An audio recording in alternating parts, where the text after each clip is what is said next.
Welcome to Night Protest. Make sure I'm not live. Okay, I think I'm live. Welcome to Night Protest. This is Donald Jeffries coming to you from just outside the swamp-infested Washington, D.C., as we do every Friday at this time. Today, I have a very interesting guest who I think is going to tell a very compelling story, perhaps like some we've heard before on this show. Sabrina Rose is an author, artist, and fierce advocate who travels the world sharing her story to bring others out of the fire she once lived through. She is a recovered addict, celebrating 2 years of sobriety from alcohol, meth, and prescription pills this July, and a survivor of generational CPS corruption. And listeners here are very familiar with CPS. After channeling her experiences into two powerful books, Sabrina now dedicates her life to raising awareness, exposing systemic injustice, and proving that healing is possible no matter how deep the trauma. Sabrina, welcome to the show. Thank you so much for having me on. Very happy to be Well, here. it's my pleasure. So, mention the names of those two books, okay? We get together so people know what you've written. Yeah, of course. So the first book I wrote is called 30, Dirty, and Dying from the Journals of a Raging Bipolar Alcoholic, but 30, Dirty, and Dying for short. And the second book is Finding Michelle Canoe, where I really delve into the CPS corruption that occurred with me and my mother.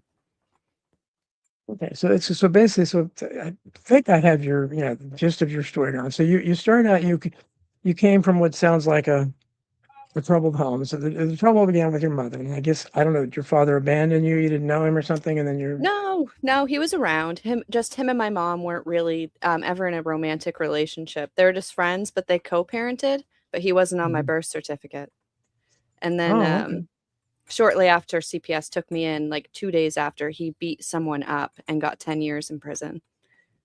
So he wasn't Wow. able to, take care of me. So And we so your no, how did please go CPS ahead. come in? How did CPS come in? That your mother was abusive, or So I didn't ever actually know until like just a couple months, well, till this year. But really, what happened was my mother had a hysterectomy after having ovarian cancer when she was 21 or 22, and wow? she was young, and she was prescribed OxyContin. And very quickly, she got addicted to them because she had a very traumatic childhood, and she had a divorce when he found out. My stepfather found out about the OxyContin, and he divorced her, and she immediately overdosed. I don't know if that was intentional or not, but she did. And CPS came in. She passed a bad check the day after her overdose for I think it was $176, and that was the nail in the coffin for CPS. So you were an only child? Nope, I have 3 siblings. We were separated Hmm. by CPS. So CPS. Okay, so it's a familiar story. I mean, so CPS separates the siblings, which it seems like they usually do. And so you went into foster. I guess that's more trouble started there. I guess describe how many different foster homes you're in, and you don't have to go into gory detail, but what happened? Sure. Well, I guess lots of people say I'm fortunate. I'm fortunate because I was only ever in one foster home. They took in me and actually one of my sisters. So I did get to stay with one of my sisters. Mhm. My brother went to a different foster home, but anyway, my sister and I were adopted 2 years later. So we stayed within that home. But as soon as we were adopted, things changed immediately. Everything changed. It sounds to me like they put on a pretty good face. They jumped through all the hoops to be a foster parent. I still don't know why they adopted me, because what unfolded after they adopted me is just so bizarre. People are always asking me, "Why do you think they adopted you?" I'm like, "Your guess is as good as mine." How old were you when you went into this foster home? I was 5 years old. Hmm, okay. And so did the abuse begin right away, or? No.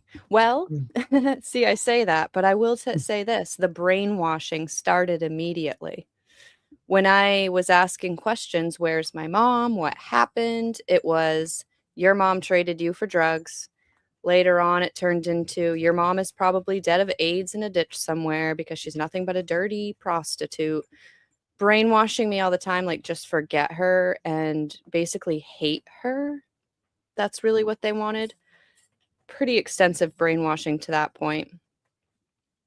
Why do you think they were doing that's most of the time in these cases, I thought, like, you don't get to know very much about your real parent or Yeah, the thing with me is I still had so many memories. I was only right, 5, but right, I yeah. hung on to them so bad, I would just replay them in my head over and over.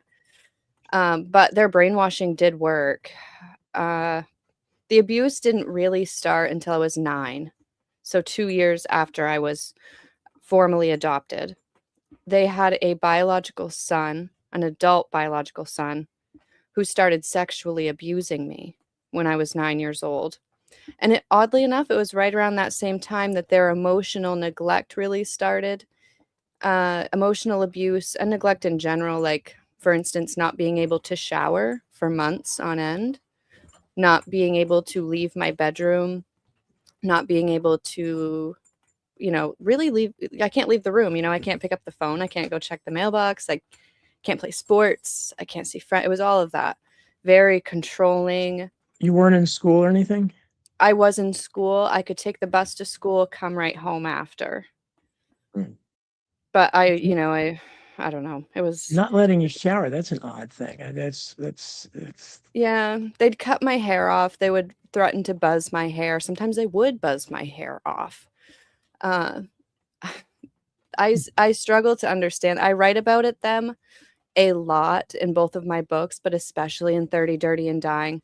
My adopted father was just, he kind of had like a savior complex, I guess you could say. I think that's what drew him to foster care, and that's why he adopted me. I think that he saw big hopes and dreams for me and wanted me to provide for him later on in life, if that makes sense. I think he kind of saw me as like a retirement plan. But it didn't really work out that way because once I spoke out about the sexual abuse after it happened again, I was 16 years old and they were outraged. They weren't mad at their son, they were mad at me and they kicked me out.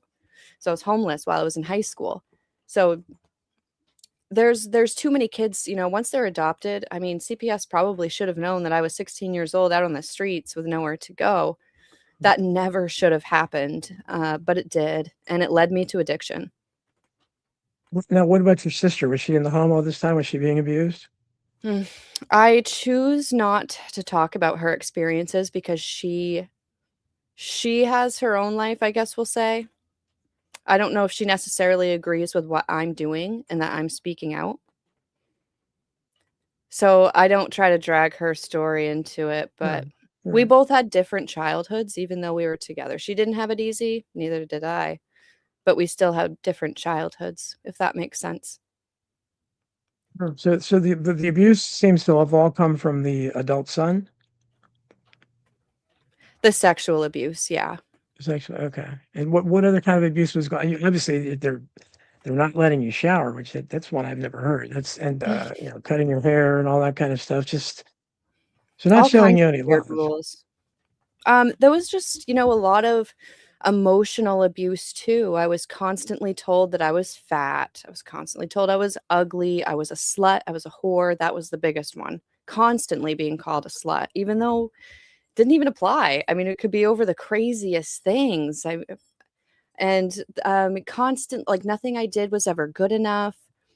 I was being trained that, like, to not have any confidence in myself because they never wanted me to speak out on how they were acting and what they were doing to me. They just wanted to beat me down. So there's all kinds of stories. It's hard to explain. It's really about stories, and I write about those stories in 30 Dirty and Dying. But um, this guy really, I mean, a great example is, I don't know, I'm 8 years old and I'm out building a cement wall around our property by hand alone because my adopted dad told me to. And as soon as I'm done, he tells me that I'm a failure and to just take it all down. Or I want to learn how Mhm. to play guitar. So I'm picking at this one I borrowed from school, and he'll tell me you'll never be a musician because you're too effing stupid. Or, just constant all the time. You're stupid, you're not good enough, you'll never measure up. On repeat. It brainwashed me. That's awful. What do you think? What was there? Because I assume maybe there was some trafficking going on or something. What was their motivation? That because it seems they weren't showing any love. They were abusing you. What was there? I mean, how much were they being paid a month? Was it just sort of income? I mean, what? Why would they even? It sounds like they really just mistreated you. I think they wanted to need I think that my adopted dad has a lot of deep-rooted trauma himself, and he tries to be a good person, but he's so unhealed, he just can't. It's like he wanted to adopt kids to prove that he was a good man and he could do things the right way. And for a couple years he did, and then he just went right back to his old ways because he also does that to his wife. He does it to everybody he's around. He's completely self-isolated now. He's on his deathbed and nobody's there to hold his hand. I'm certainly not going to be the one to do it because I know if I do, I'll relapse. Hmm. What about your adoptive mom? Was she abusive too, or did she just kind of stay in the background? She could be extremely verbally abusive. She was the one where if I stepped out of line, which could literally be something as easy as asking what's for dinner. I could ask what's for dinner and I'm out of line. And she would take buzzers to my head or, threaten to.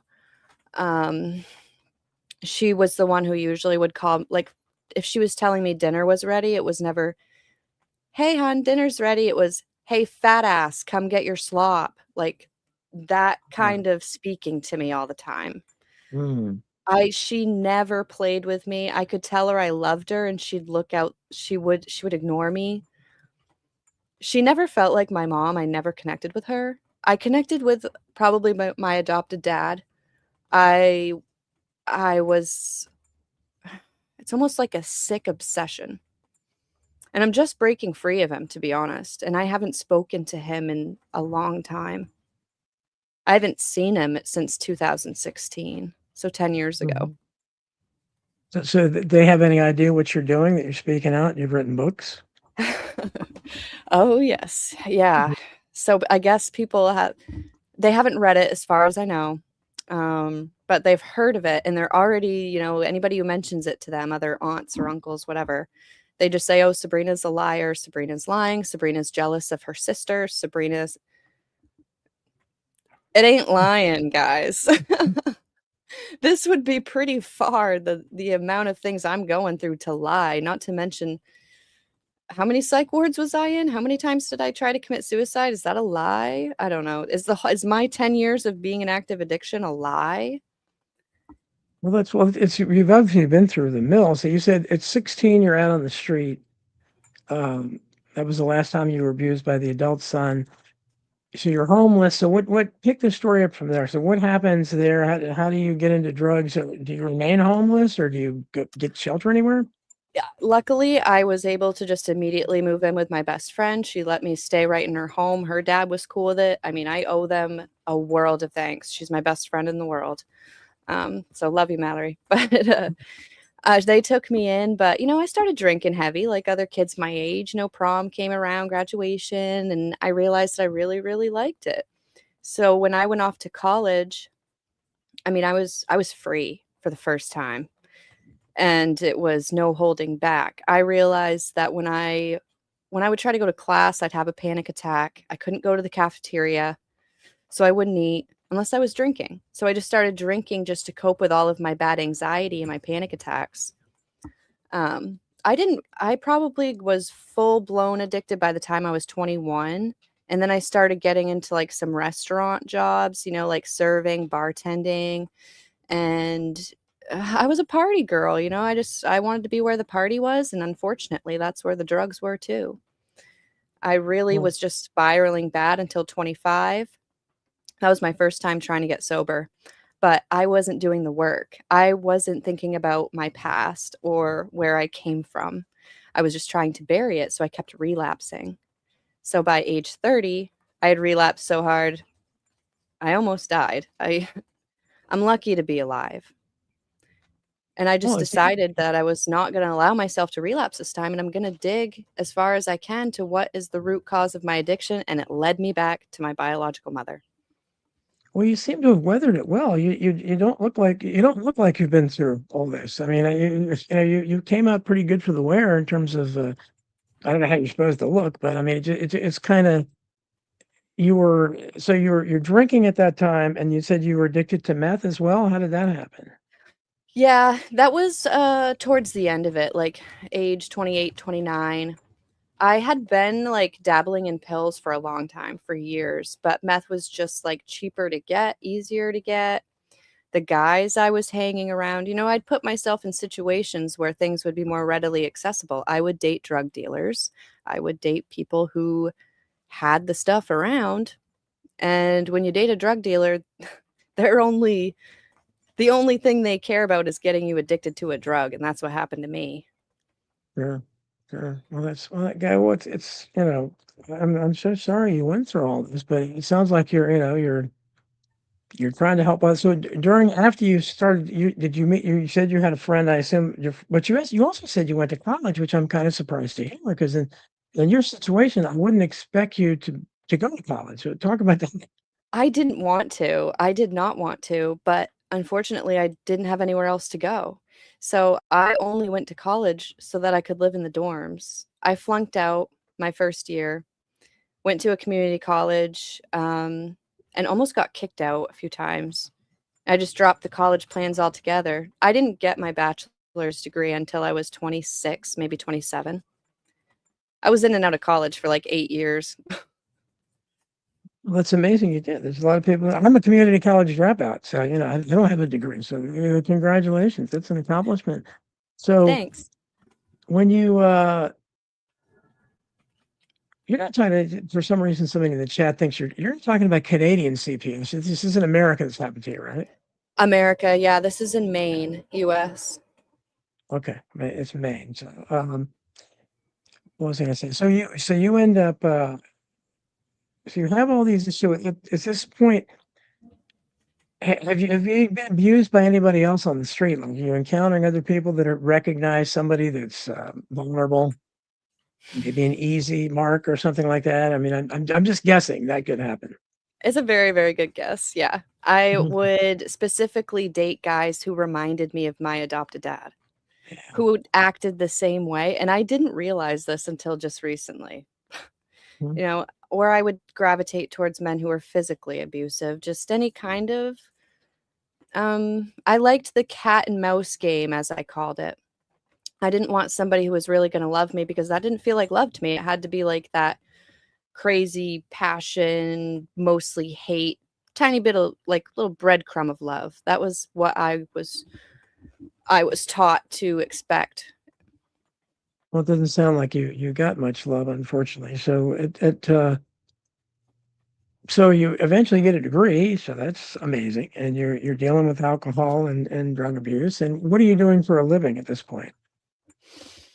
I had a lot of jobs because I couldn't keep them very much. I did do social work at a group home for about 7 years, but It's interesting. unfortunately, I got blackout drunk while on the clock. I mean, I was doing that every day, but this time I got caught. And I was trying to drive clients in a company vehicle.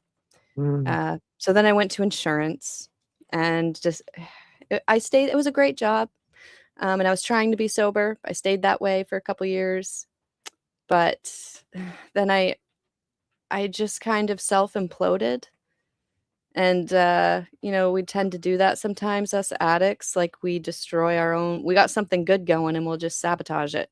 That's basically what I did. So then I just went back to bartending and waitressing. I was always doing that. I was always sticking in the food industry because I could be drunk and nobody would care or smell it on me or notice. Or, I mean, there's beer everywhere. Go back in the back cooler if you're having a Hmm. little shake. I don't know. That was my thing. I would just like to waitress and bartend. That sounds I guess a familiar story. So Yeah. did you meet anyone? Did you ever get a point where you met someone who was right for you that gave you some stability? Yeah, actually, and he was the one who helped me get off the meth. He saw me pull out a baggie and was like, you can do your own thing, but this isn't the type of thing I want to be around. And I was like, you know what? this is more of what I need to be around. I'm just getting away from this guy who was a drug dealer, meeting this guy who's encouraging me to flush them. So I flushed my bag. He helped me get through the withdrawals, but I still hadn't put down the booze. But this same guy helped me do that 6 months later, and we're still together today. And he's Oh, a massive support. how many years ago was that? We've been together 3 years, so that was about 2 years ago. Yeah, when I got off the booze. Well, that's great. That Yeah. sounds like he was instrumental in all that. So, and then you're looking. So, did you meet when you're going through all this stuff? Did you go to like therapy, group therapy? Did you ever meet people that are? I imagine maybe you found people that had your same experiences or not. It took a long time for me to do it.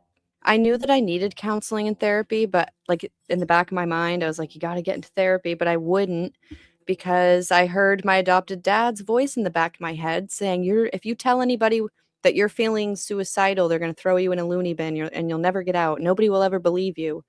So it took me a long time to feel safe enough. And even then, I didn't do it on my own accord. The college I was at, this community college, they ordered me to start going to counseling because I got really wasted and pulled a fire alarm for no reason, but that's another story. So then when I started doing that counseling, I had all of these memories coming back because I had suppressed the sexual abuse and a lot of the other abuse from my adopted parents until I went through counseling, probably 6 months into counseling. Well, I'm sure you had. I'm sure your counsel was busy. You had a lot to tell them. Obviously, that when you were in this foster home, which obviously didn't seem like it was a good home. Um, did CPS come around and check on you, or because how many years were you with those parents? In foster care, 2 years. And then after I was adopted, another 12, I think, 11 or 12. I only really remember seeing like 2 social workers maybe, or a social worker like 2 times. Um, there should have been somebody to follow up later because I feel like I would have said something, but maybe not. We could play what if all day. But the fact is, no, social workers were not there. They did not come by to check on how I was doing once I was adopted. It was a closed case. Okay, I guess once you get adopted, they go past a period. But during the time when you first came in there, when they're foster care, but I think what you described, I guess they were on their best behavior then, right? Didn't you say it was okay at first? So they didn't. I guess they Yeah, didn't see signs of abuse. it was okay at first. Like I said, everybody has been asking me, how did this happen? Or why did this happen? Why were they like that? And I just don't know. I just know that I think they wanted to do something right, but in the end, they didn't. Um, and there was nobody there to double check one way or the other. That's so. Did you have during that time you had your sister living there? Do you have anybody? Did you confide in her? Did you confide in each other? Did you have each other there, or was there anybody you could talk to about, hey, I'm not happy at home, or any friends or anybody? My sister and I kind of had an unspoken bond. We knew better than to try to speak out or shuffle up the deck at all. We knew to mind our business, stay in line, be good girls. We were quiet. We were very, very quiet. Everywhere we went. I mean, Mm. people found us strange. We were the weird kids, probably the weird, greasy kids with old clothes. But we had each other, and I thank God for that. We might not talk so much today, but we had each other back then. We shared a room. She was the only person that made me remember that I existed before foster care, that I had a life before, Mhm. even if she didn't want to talk about it because she hurt in a lot of ways, just as much as I did. Is she older than you? 2 years. Okay, yes, she might have remembered more about. So you get so at this point. So when you started finally realizing this, and then you go to the point where you decide I want to you started thinking about your real mother because the one of the books is about her, and you decided you wanted to touch base with her and find her. So talk about that process where you said you want to talk to your mother. Yeah. So, in my first book, 30, Dirty, and Dying, I tried to just explain my life in a way that made sense. And that didn't really include my biological parents because I knew it would be too messy. So I just left it out. And that wasn't even just in the book, but that was also just in my own head. When I thought about my life, I didn't think about my biological mother, Michelle, or my dad, John. I just kept it locked out, compartmentalized. So after I published the book, 30, Dirty, and Dying, about 6 months later, a journalist asked me if I felt like I was an addict because my biological mother was too. And I pretty much had a panic attack after she asked me that question because I didn't even know how to answer it because I'd never really given it any thought. So it really made me see that there was something unhealed in me there about my biological mother, Michelle. So I said, I'm going to go looking into her life and see how similar it is to mine. And um, the similarities were extremely uncanny, shocking, almost unbelievable.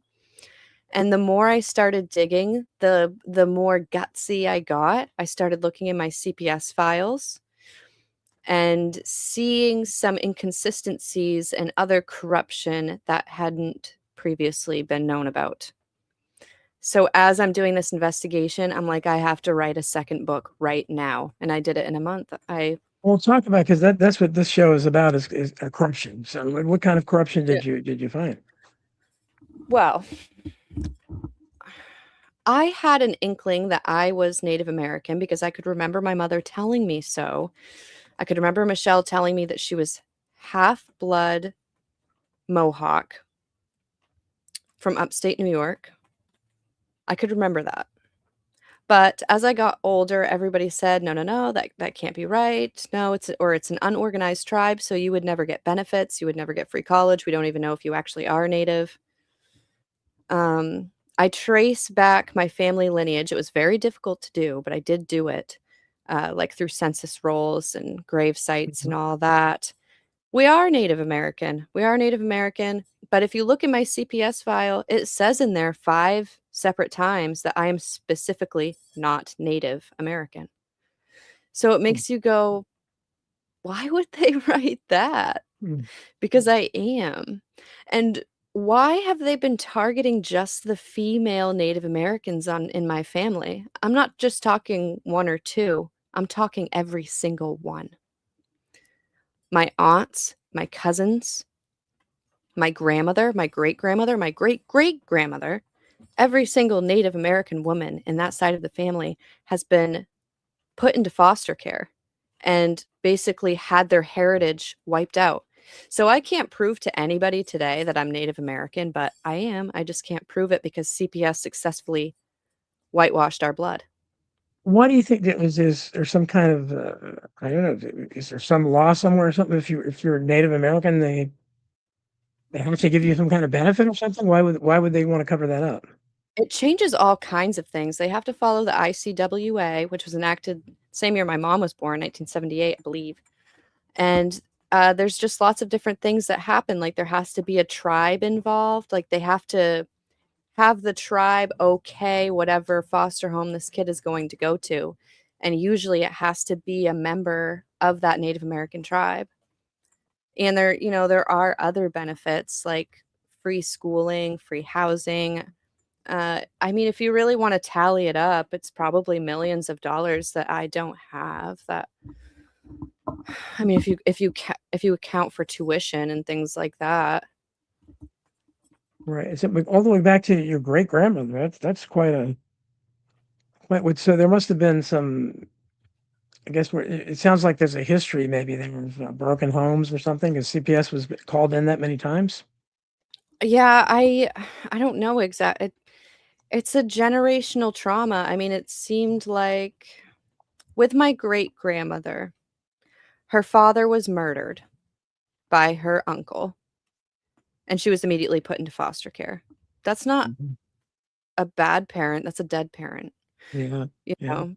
She could have stayed with her mother. I don't know why, because this is in like 1930, but the mother was Native American, so they took the daughter away.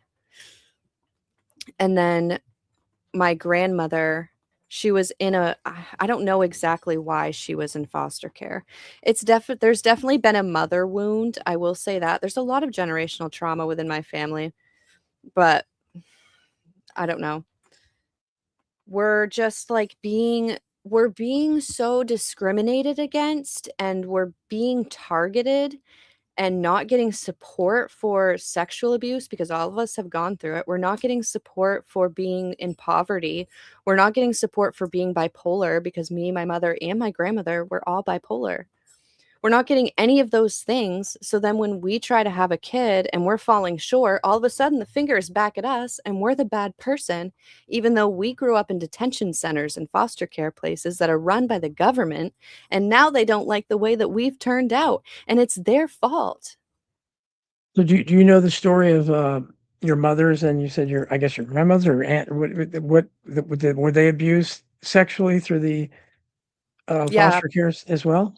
Well, my mother was abused sexually. She didn't go to foster care until a little bit later, but she was sexually abused in the courts.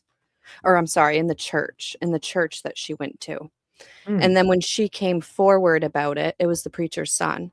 When she came forward about it, they gave her an exorcism. Wow. I've heard that Yeah. too many times. That's just, boy, that's Yep. And so and then she ran away at 14 years old looking for her mother, who gave her up to foster care,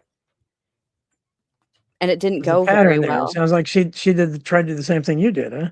Yeah, and it upset her so bad that she came back home, like, spiraling like a tornado, and physically assaulted her history teacher, and then immediately went to juvie and didn't get out until she was 18. So she was basically, her teenage years were raised by the juvenile detention halls. Doesn't seem to me like they set her up for good supports when she comes out at 18 with a baby and CPS is already knocking on the door. Why? Because she's in a detention center? Because yes, assaulting a teacher is very, very bad, but do you have to be followed for the rest of your life for it? So she was she was staying in the detention center when she got pregnant? That I still don't know exactly what that was all about. How it happened, I don't know. All she told me was that she met up with my dad in a playground. So that's all. Could have been at a detention center. Seems Hmm. very possible. My dad was in detention centers as well. He had a lot of trauma too. It's just being passed down through my family, and we're not getting any Yeah. support. We can lay dying in the middle of the street, screaming and burning alive, and government officials will just walk over us or kick us to the That's side. that's a lot of just is there so it seems like your entire family has experienced something like this. Are there any relatives in your family that didn't, and maybe or no, nothing like that? It seems like No, everybody, huh? literally nobody that I can think of. I mean, I have 2 uncles. Um, I think that they've been okay, but they target the women in my family. It's the women. Some men too. So when you met your so eventually talk about you're going on this quest to find your mother. That's what your first book is about, just your experiences, and your second book is about your search for her, right? So talk about how what happened there and what was involved Yeah. with that. And I don't know, if you ever met her? I didn't. No, the last time I saw her, I was 5 years old, and she screamed that nobody was ever gonna split our family up. That was the last time I saw her. But I did message her on Facebook when I turned 18. We exchanged a few messages, but I was like, "You're not my mom, just so that's clear. You're not my mother. My adopted dad is God. I love him so much. He's amazing. Like, don't even try to talk shit about him. He's great." So I was like that. And then I had messaged her one day, like, just saying, "Hey, what's up?" And she didn't respond right away. So instantly in my head, I'm like, "She's gonna abandon me again." So I block her, and then she dies soon after. Oh, And jeez. it wrecked me. I was like, "I'm never gonna be able to ask her what I wanted to all this time. I'm never gonna find out the answers So back to my investigation, I just started Googling her. I pulled her rap sheet. I tried to get her medical records, couldn't do that, but I did get the rap sheet, which helped me figure out how CPS got involved at all. And I was trying to build a timeline of her life, mainly from when the moment she lost me until the moment she died, because she was 37 when she died. So that was about 10 years unaccounted for that I didn't, she was a missing woman. I start finding pings. Seattle, Nevada, Las Vegas, Phoenix. I'm like, okay, she's running from the Mexican border up to Canada. I start finding pictures from her Facebook or like people sending them to me that they found. I reached out to tons of family members and I start putting together a timeline. She loses me. She tries to stay on the oxys for about 2 years. She can't. She can't afford it anymore. She turns to the needle. She turns to heroin. She goes out west to be a drug mule / prostitute to keep up her addiction. But she did not do those things until CPS terminated her rights. She had left me journals that I didn't know anything about until I wrote my book, and she explained a lot. So I got those, and I feel like I figured out everything. There's some things maybe I still will never know, but at least I know the true story as to why my mom gave me up. And the true story is because CPS did not give my mother the supports that she actually needed. They should have gotten her a drug counselor. They should have gotten her into any kind of counseling at all. But the very first call to CPS, the very first mistake, and her kids are taken away Yeah. instantly for passing a bad check and for overdosing on medications that Big Pharma caused an addiction of, an overdose after a divorce. And she has untreated PTSD because of an exorcism by a church and the sexual abuse from a church's son and a mother who took off when she was 3 months old. You know, it's like, how long is my family going to have to be stuck in this loop until the systems change? I'm so sick of it. I already know that if I had had a kid, CPS would have taken it by now. I know they would have. And maybe they should have, because obviously I was an addict and on drugs, but I wouldn't have gotten the supports. You know, I almost Well, died at 30 in silence, and my mother died the same way.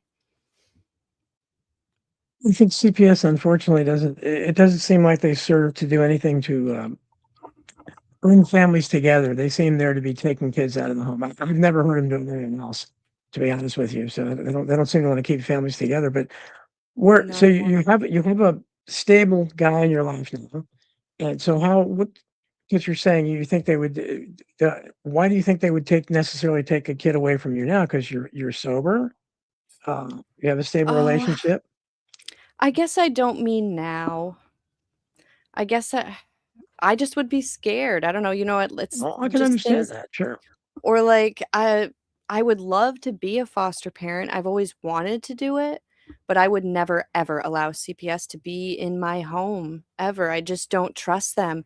You know, when I've been doing this advocacy work, the amount of emails and messages I get of other people's stories, I'm scared. Talk about the advocacy work. How did that get started, and what exactly are you doing? Yeah. So I posted a video on my socials. I don't know if I'm a social influencer, but I do a lot of social media stuff. And I had posted a video of me finding that CPS file, and it hit a lot of people really hard because of the emotions in it. And it just went viral. People started messaging me, how can I get that file? How can I get my file? They were former foster kids saying, I went through the same thing. I had the same experience. Um, so I listen to everybody. I try to anyway. I try to read every message, respond. I have like a subscriber page on my Facebook where if you do subscribe, it's like $4 a month. But we can have one-on-one meetings, Mhm. like a sort of like I'm a sponsor, maybe. But but not really, like a life coach maybe, or just, I don't know. I'm just hearing a lot of horror stories all day. So I guess to kind of balance that out, I started a charity drive too for foster youth. I call it Sabrina's Suitcases. You can look it up on Facebook. But we're getting luggage, like suitcases, backpacks to foster youth in Maine because too often CPS has kids move from home to home with nothing but a trash bag. And it's their first subliminal message that foster kids are trash. They did it to me, they do it today. And I guess I can't blame all of CPS for not providing those pieces of luggage because I understand sometimes things are rushed. CPS can't do everything, but as a community, we can do a little bit too. So we've gotten over like 1,500 suitcases so far and other donations like journals, art books, personal hygiene like dry shampoo and deodorant, things that I was denied in foster care. And just to show these kids that like their community does care and we're not just going to like bury our heads in the sand and pretend that we don't notice because that's what happened to me too. People just pretended not to notice. I've had a lot of people come forward to me and say, I wish I had stepped in and done something when I saw what was going on for you as a child. It's like, I wish you had too. Why Yeah. didn't you? They seem to step in at the wrong time. Like I said, some of the people I've had on here, people stepped in for the wrong reasons, and good people lost their children because of it. But they seem to not recognize real neglect. Like if you were, I don't know if they ever actually cut your hair off, but I don't know if you ever had bruises or anything on that. But I mean, I'm wondering, like at school, if they ever noticed any signs of anything.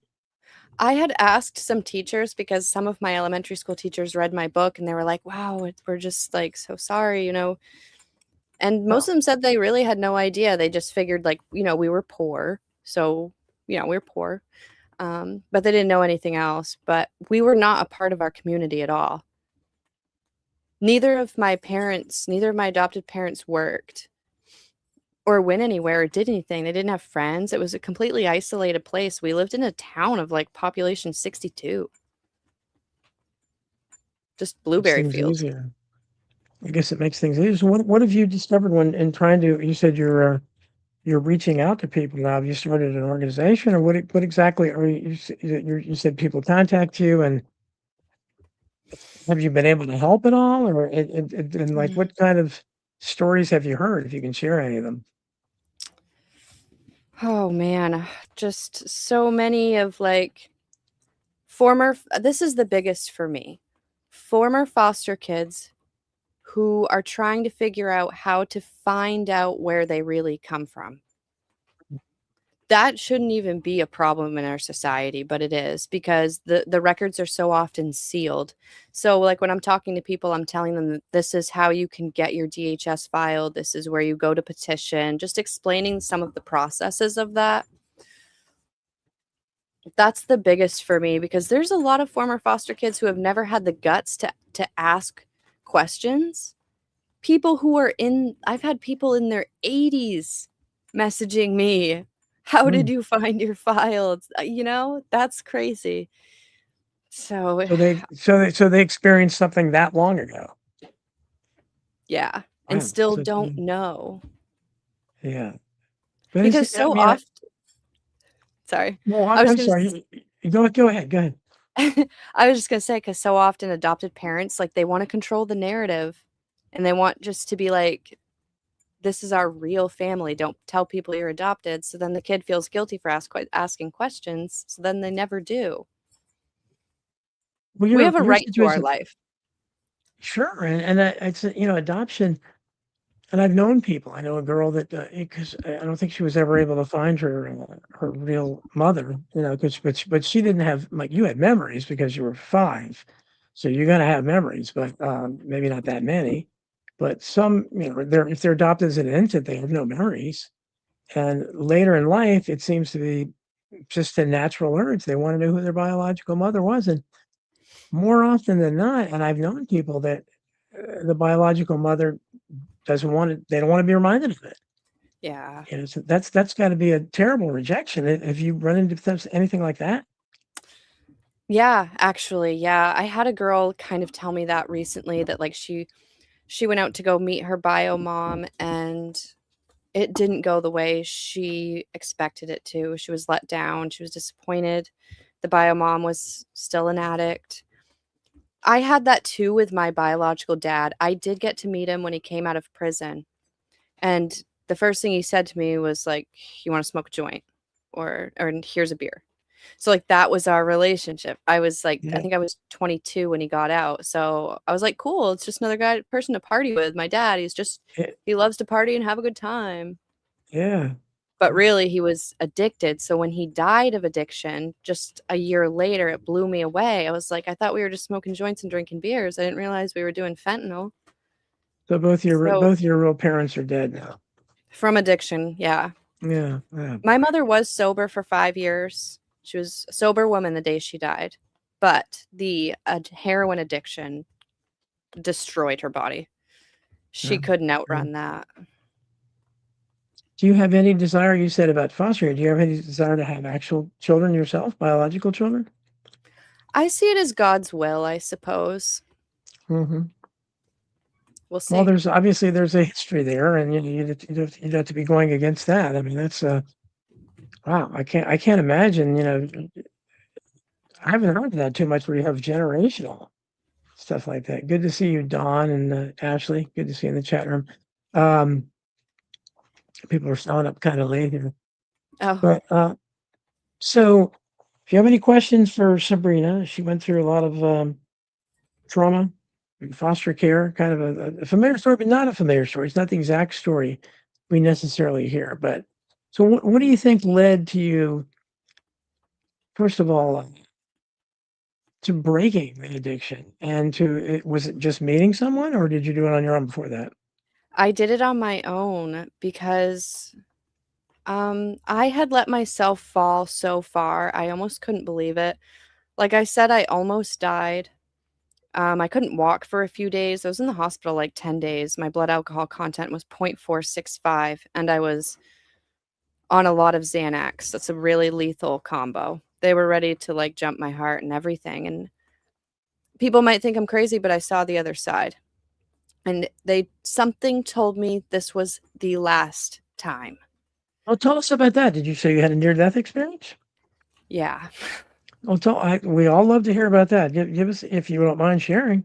Yeah. I mean, I only remember just little things, I guess, because I don't know, but I'm laying in a stretcher and I see a skeleton Grim Reaper type thing crawling up my bed. And I think to myself, okay, I'm actually gonna go to hell now. And then it was really, really bright to really black, just bouncing back and forth. So I was disoriented and I didn't know where I was. And I just remember kind of like screaming, like, somebody help me, or what is this? And I heard, this is the last time. And then I came to and I was terrified. I was going through withdrawals so bad. I didn't know what was going on, if it was a hallucination, like a psychosis of detox or something. But I believed it. And I was like, this is the last time. I mean, I had 10 doctors sit me down and say, Sabrina, you absolutely have to understand this, that if you go back out and drink, you're going to die in a week. You almost died today. And I believed them. And I know that I've relapsed so many times now that I know if I were to go back, I'm going to wind up in a body bag. I don't have an off switch. I drink to die. And I don't need it. Anyway. But you're not drinking at all now. No, no, God, no. No desire. But so you have. How did you meet this guy that has offered you Oh, some stability? How did you meet him? yeah, that was where I was going. So I did it myself because I kind of broke up with him. We were 6 months together and I broke up because I was like, I have to focus on me. I have to focus on my sobriety. And he was like, well, I really don't want to lose you. He was like, I'll quit drinking with you. That was my worry because he was a heavy drinker too. And I was like, if I go back into a relationship with him, I'm going to have to watch him drink. But he quit with me and he hasn't had a drop since either. So we have each other to lean on. I mean, he's not quite like me, I suppose, but he helps me so much. And I'm glad that I did reconsider. I was either going to try to get into a rehab somewhere or just try doing something my own way, which was writing a book and exploring my past traumas. And I'm glad I picked the book route instead of the rehab. None of the How's rehab. how have the books done? What's that? How have the books done? Have you heard?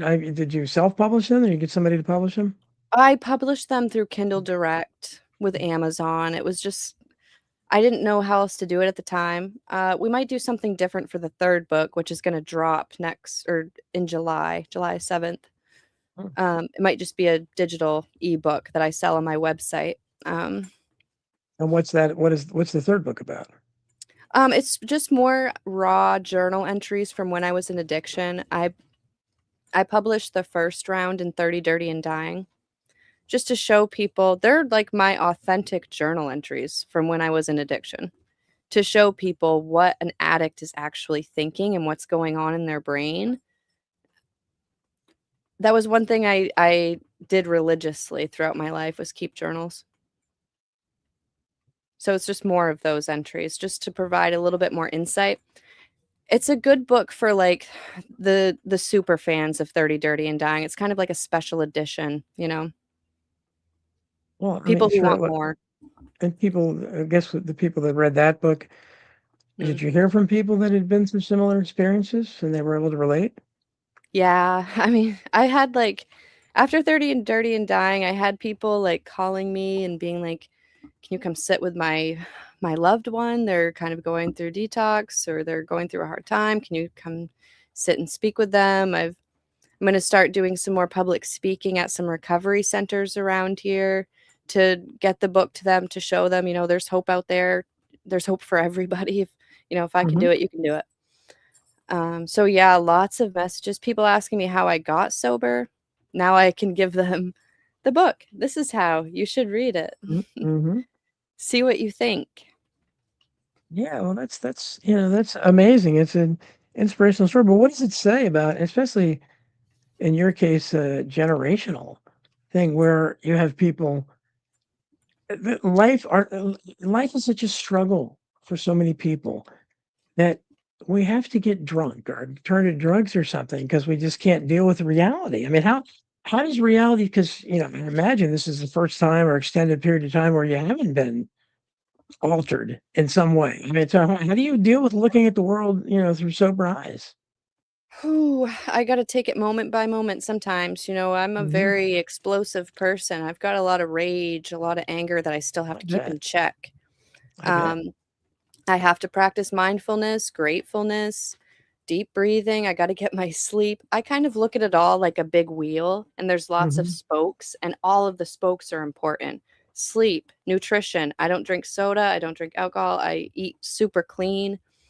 I exercise. I do not work a traditional job. I will not go work for minimum wage. I will make my own money. I want to be my own boss. I want to be an entrepreneur. And my relationship with my higher power. That might be the biggest. I'm a very spiritual person. And most importantly, I want to make myself proud because I have spent y- God, almost my entire life just suffering in shame and guilt over something I didn't even do until I got into the addiction. And then it was just, you know, rotating door of guilt and shame because of what I was doing. So I have to now I ask. can feel good. I have to ask you. Somebody asked in the chat room, and I'm looking at it too. Are you on a boat? Yeah, I live on a boat full I I, time. I got to say, 'cause I thought, is it okay? Those. Well, let's talk about that. What kind of boat do you live in? It's a Carver. It's a 346. So like up just about 40 feet. But So you live on the boat, and then what do you go out on the water a lot? yeah, I mean, we go out. It's just I feel close to God here. I don't know. Mhm. It's like the ocean Okay. is just it's it for me. I feel close to God, and my boyfriend and I, we just do stuff a little different, I guess, off the beaten path. He's a landlord. He owns like 100 properties, but Wow. we choose to live on the boat instead. Wow. That's well. That's great. It sounds like you maybe have some financial stability. Yeah, that's a big blessing for Where are you at? sure. Somebody is guessing in there that they're getting a Miami vibe. Where are you at? I was in Miami last year, but right now I'm in Portland, Maine. So like very Oh, bottom okay. of Maine. But I was in Okay. Miami and that was a life-changing experience. There's definitely a big sober culture happening in Miami, despite what you might think. Mm, Health culture. interesting. Well, that's interesting. So you don't have an actual organization though that you started, or how, it's just kind of a loose thing where people contact you if they want to. It's all very loose right now because this is actually all pretty new. Like I haven't even told people that I was a former foster kid until February of this year. Like it's been very I just started advocating. I just started the Sabrina suitcases. So the wheels are just starting to spin, but like I'm going to get things maybe set up a little bit better, a little more organized. But the best way probably to reach me honestly is email. SabrinaIllustrated@gmail. If you want to reach out, you need somebody to listen, contact me. I'll do what I can. I'm not saying I have all the answers because I don't. I'm very much new to this and I'm still a newbie in sobriety too. I'll be 2 years in July. Well, So if your story's I'm sorry, I didn't mean to interrupt you. no, that's really all I was saying. That I'm new to this too. So if you are and you just need like it's so important to have community when you're overcoming trauma or addiction. Like you can't be alone. You can't do it alone. Oh, that's. I'm glad you found somebody too, but Me too. you came through it, none the worst of the worst. I said you don't look. I don't. Again, I don't know what somebody's supposed to look like that, but you don't look like you've been through, especially when you're sitting on a boat like that and relaxed. You look like you're Oh, idle and famous at this point, so that's a good thing. you'll you'll have to follow me on Facebook because there's some pictures of me where you'd probably be like, "Whoa, that does not look like you." I look Yeah, pretty different. My face was like so bloated and huge when I got out of detox. I did yeah. not look good. Well, you've That been through and you've been through lots of experiences, and it's always inspirational to hear somebody that overcomes like that. So give out the names of your books again, where people can buy them. You said the best way to contact you is through email. Give that out again, and you don't have a website, but whatever I you want to do. promote it to. Yeah, I do have a website, so you can hit that. I've got some forms on there. I like if you want to get in contact with me, that might be easiest. So my website is sabrinaillustrated.com. My email is sabrinaillustrated@gmail. And my books both can be found on Amazon and both are free right now if you have a Kindle. I'm doing a free promotion until July to celebrate my 2 year sobriety. So those are $0 on Kindle. uh, Finding Michelle Canoe, and 30 Dirty and Dying. And you can always look Fantastic. me up on Facebook. I'm all over the place on Facebook. So Well, that's Sabrina where Rose. I found you. With there's Yeah, Ashley in the chat room. Before you go, she wants says, "Are you're working with counseling to address? Are you working with?" She came in late. Counseling to address coming from addiction, parents of alcoholics, and/or codependency, etc. What has she found helpful healing? You might have answered some of that, but and honestly, if you read my books, I'll answer all of those questions. I go into depth about a lot of the counseling that I did do and the treatments that I got in the psych wards, etc., etc. well, again, you've read for somebody so young. You've led a very exciting and eventful life, and I hope you keep sober, and I hope you've turned it around, and God bless you. Thank you so much, Dawn. I'm glad you reached out to me. This is a great interview. I mean, sometimes I feel like I've been telling my story so much it almost just I don't know, gets a little repetitive, but your questions, Yeah. I even felt a little emotional there. So Well, I would try to do the best I can, but I feel for you, and I feel for victims of anything. You're a little bit different kind of victim than I thought, but I hope you can continue down this path and help other people, and have kids of your own, and not have them gobbled up by foster care. yeah, we'll Okay. see. Okay. Thanks so much for Thanks, being with us, Dawn. Sabrina. Take care. Okay, bye. Bye bye. Okay, guys. Uh, that was interesting. I'm glad to see some more people coming in. I was thinking that something was wrong with the system here because I had one person in the chat for a long time. So I was thinking, what is going on here? So it's nice to see people coming in. Good to see you, Ashley. Good to see Robin Lee. You missed Dr. Linda Craig. Good to see you, Dawn Lambert and UYY, who was the first one here, 1984.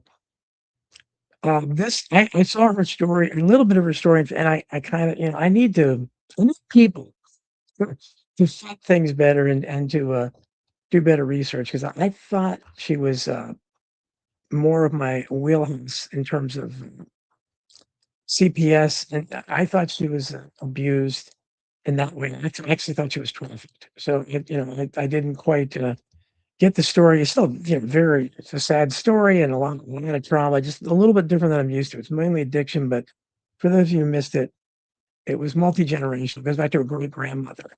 And apparently the pattern kept repeating itself. And I did find her on Facebook, actually, and I read it. I misread it. I thought she was talking about trafficking because she mentioned CPS and foster care, and there's a lot of that goes through there. So it was a little bit different than I thought. But anyhow, very interesting. And, so it's good to see some people here. So we have the last hour to fill. So again, I'll put that, again, it's just a lot of people that I don't, that are usually here, I'm not seeing. So I'm going to put I will put the link there. Anybody wants to come in and chat? Otherwise, I'll just make it. There's obviously a lot to talk about. Okay, there's the link for anybody that wants to jump in. Addiction is, and certainly how many of us have not been touched by alcoholism? I mean, I was thinking of that. Not that I certainly drank a lot when I was young, but I was somebody that could that I liked to get drunk, when I get drunk, but I didn't drink that much, and I never drank alone. I like to drink in social situations, so it was never a problem for me. But the people that drink alone, and the people that too many people that I know that it negatively affects. The scariest people are people that are nice people, and when they get alcohol and they want to fight, they get violent, and they get mean and nasty. And I never would have done that if I didn't know. Good to see you, Peter C. Cush, the greatest researcher in the world. He's doing building decks and putting roofs on and stuff at the time, and he's listening while he's doing that. So he's a jack of all trades, a renaissance man.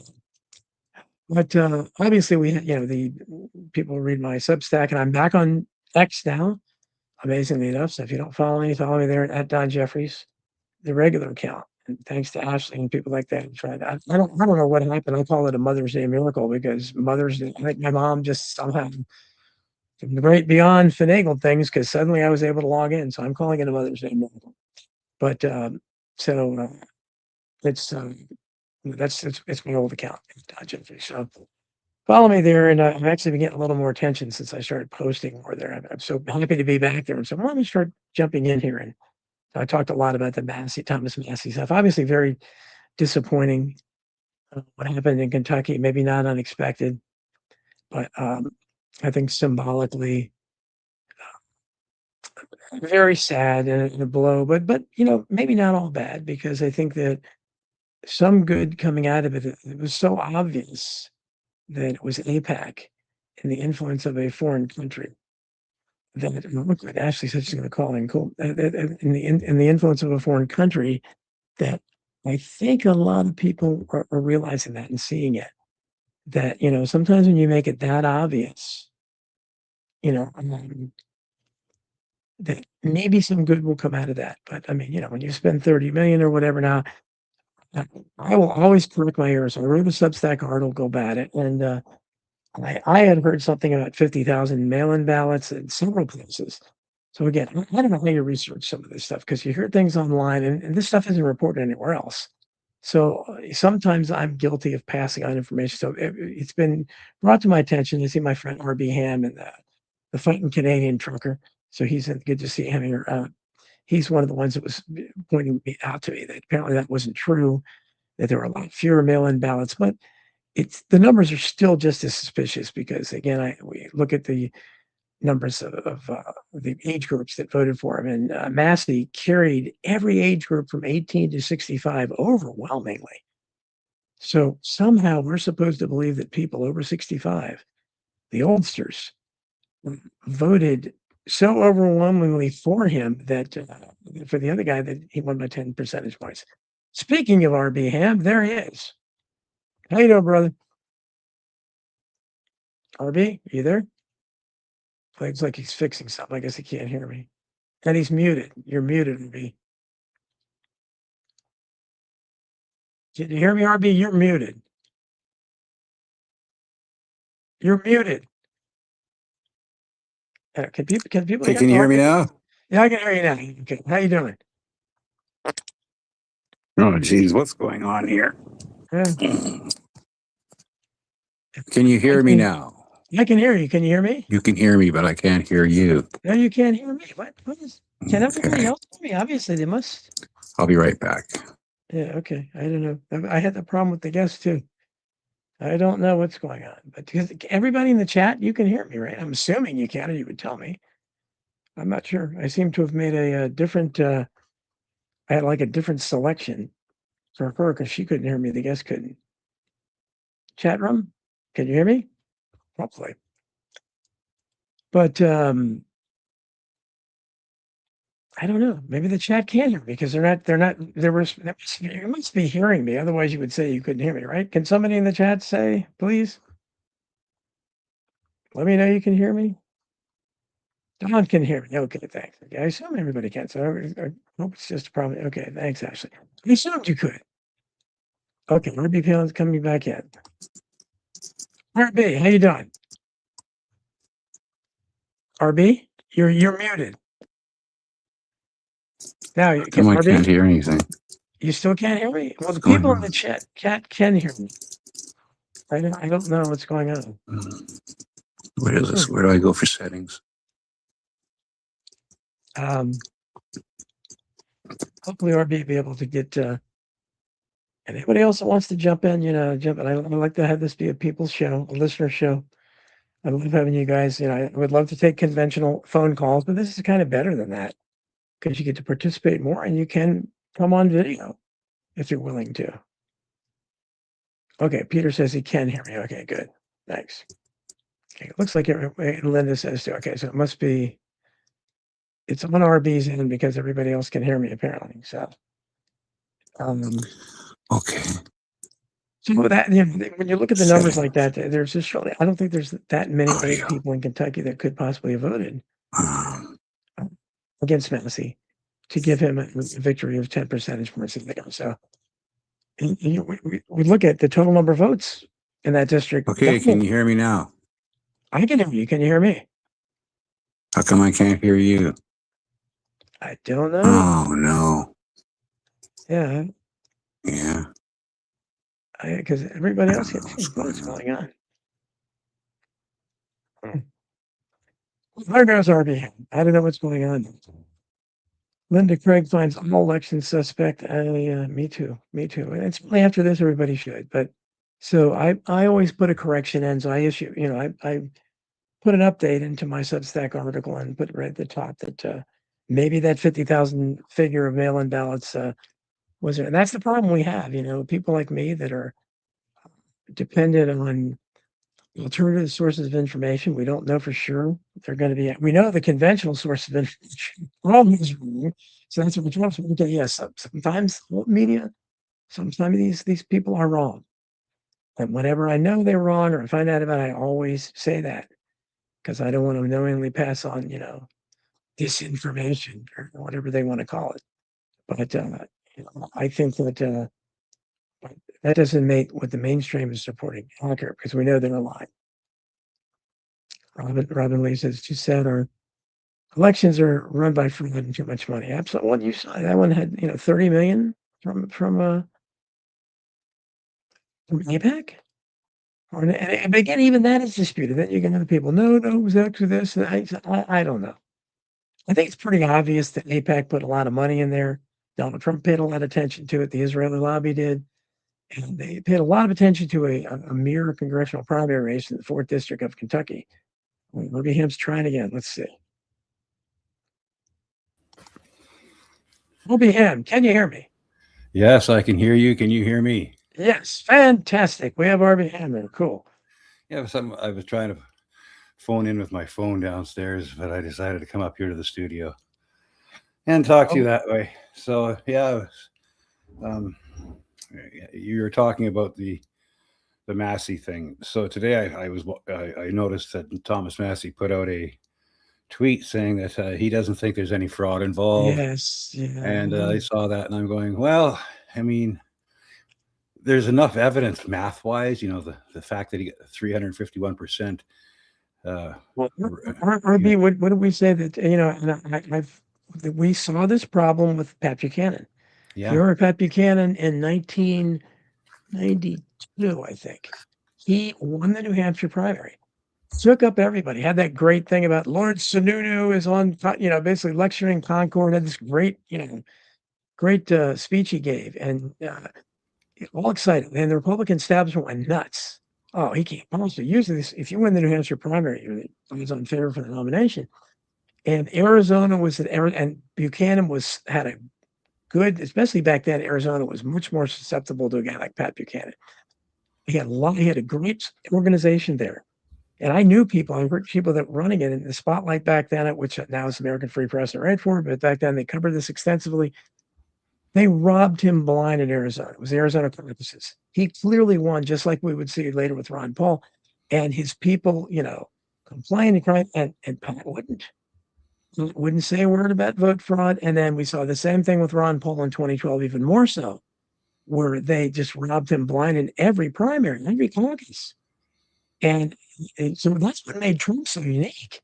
No political candidate had ever done what he did, where he went out and played. And of course, he did it in his ridiculous way that most people hate him. But so it's ironic now he comes in and benefits from the same kind of fraud. But yeah, it's very disappointing that Massey could have at least said, hey, we should look at it, but he didn't even demand a recount or anything. And the other thing is, you remember when the 2020 election, Joe Biden won the election with more votes than anybody else, of course, in history, even though Trump had increased his. We're looking at the very same scenario here. Where did he campaign? He campaigned from the basement, never did it, Yeah. And in this case, Ed Gallrein refused to do any debate with Thomas Massey, which is really, really weird. The few 2 or 3 grassroots meetups he had there, he could barely fill a room, let alone an auditorium. On the night of the election, Thomas Massey had an auditorium with thousands of people there chanting his name. Ed Gallrein held his in a kitchen of a local bistro and had maybe 24 people there. And you're going, come on now, this doesn't make any sense. Alex Jones did a show the other day. I didn't watch too much of it, but I did watch a bit of it. He was talking to residents of his district who were phoning in saying they don't understand what's going on. They don't even know who this Ed Gallrein guy is. There's no way he lost. This is Thomas Massey country. I mean, he's beloved there. What the heck? And now that he's lost, and it's obvious some shenanigans were going on. I don't care. You just take a look at those the exit polls, and the fact that 36% of people 65 and over were the voting base for this Ed Gallrein guy, and he won. Mm-hmm. And he won with them. But everybody else, like from 65 and under, voted overwhelmingly for Massey, especially the younger people. Only 9% of people 18 to 24 voted. Okay, there's there should be, if Thomas Massey really wanted to fight for the people, wouldn't he look down and wouldn't he demand like a precinct audit of everything? But then, of course, I looked into it. These voting machines are proprietary. They're owned by private companies. You're not allowed to use recounts because it would go against their proprietary rights. And then Thomas Massey comes out and says, I don't believe there's fraud. That's okay. I'm just not going to. And remember the night of the election, he was smiling and laughing as he was conceding to. Oh, yeah. I was talking about it. He was smiling way too much for my taste. He looked a little too happy. He seemed to be not. And my sons, I mentioned this on your show last night, but my son and his friend, who I coached them both in basketball for years. So he was like a son to me too. And they got really involved in politics and were really into the Ron Paul campaign when they were very young. And 2012, in fact, I went to, so that's where I found out about Bitcoin. I went to, and if I'd only listened, I went to a Ron Paul party, and it was, and one of these smarmy guys had already made money, and he's now a billionaire from Bitcoin. If I just listened, I said, I don't even know what the hell is, I don't even understand it. What is it? But they were trying to talk us into doing that then in 2012. But he went to Kentucky. This guy did, and he wanted me and my son to go. And I said, maybe if it was Huey Long, but I don't know for anybody else. And he ended up being very disappointed. And he talked about Massey did not run a good campaign. It was disorganized. And he was saying, he went and knocked on like 300 doors, and he said they had almost no one there doing it. And he said he didn't understand what Massey was doing. And then so I don't know, maybe if I can get Sybil Edmonds back on the show, I'm going to have her, because she claims Massey is funded by a bunch of Zionists and he's a fraud. I hope not, but I don't know. Good to see you, Ashley. How you doing? What do you think, Ashley? Do you find there's some incongruities with this whole thing, the whole reaction by Massey, even though he's obviously robbed, he doesn't seem to be like completely crushed by it and not demanding any kind of recount or something? I mean, don't you think shenanigans who are at play here? I mean, I definitely think that there's something strange about the situation. And while I kind of want to wait to make any assumptions about what actually happened, one of the things that I find very particular about this situation is that I feel that Massey has followed in the footsteps of those that were canceled for speaking out in kind of a way. So we saw that, I mean, not that Alex Jones was canceled for speaking out, but we saw that he was, a precedent was set by what happened to him. And then we saw Candace Owens having disputes at the Daily Wire. And then when she went on to have her own an absolutely huge platform right now, saying a lot of things that other, like being one of the first very widely viewed people to be speaking out against Zionism. And then we have what happened to Marjorie Taylor Greene, and now she has a podcast, and I'm very curious about what is next for Massey. So I did see some people predicting that this is setting him up for a presidential run. I think it's possible. However, I find that I don't know that I really subscribe to that, because he has been outspoken, at least publicly, against the Zionist lobby, and he was educating people. So he's kind of in this Candace Owens and Tucker Carlson camp. And also Tucker Carlson followed that same path of being obviously employed by Fox News, and then he's fired, and now he has his own very successful podcast as well. So while I don't want to make any assumptions about what is happening, these are things that have been going through my mind of just connecting or noticing these events and feeling like there is a pattern there in order to establish the new alternative, which is what I personally, this is speculation on my part, but I honestly have felt like a lot of the alternative media has been co-opted, and that it is what I call Mockingbird 2.0. And I could be completely wrong on that. This is just my own speculation, but I find these things to be weird, and I find myself to be very confused about what is actually happening in today's day and time, because there's a lot of information out there swirling as far as like what you and Don were talking about, as far as like the mail-in ballots. These are suspicious. These are last minute. And then, this kind of like last minute smear campaign against Massey, people acting or like you should be scandalized that he had a relationship after his wife passed away. And I'm like, most Congress people have a relationship extramarital while they're there, and that is no longer considered to be scandalous. We saw the president's son when Biden was president, literally there was a lot of stuff about his laptop and all these questions about these relationships with his niece. And I'm not saying that happened, but I'm saying that was at least a question, and that wasn't considered scandalous. That was swept under the rug. But a man's wife dies and he's dating someone else after the fact. We want to go to that next, because it was a very strange interview Candace Owens gave. But Linda mentions, and if you can see it, RB, Yeah. something very similar happened to Pierre Poilievre. She said he couldn't have smiled any bigger either. So you see any similarities there? Oh yeah, Pierre Poilievre, who was the conservative Fake leader populist for, up there, yeah. yeah, the progressive conservative leader here in Saskatoon, in Canada. And so for 20 years he held that seat in Ontario. And then when it came to election time, out of nowhere, 100 people signed up to run against him. Not just 10, 15, 20, 100. Like, it was just, it took the ballot sheet.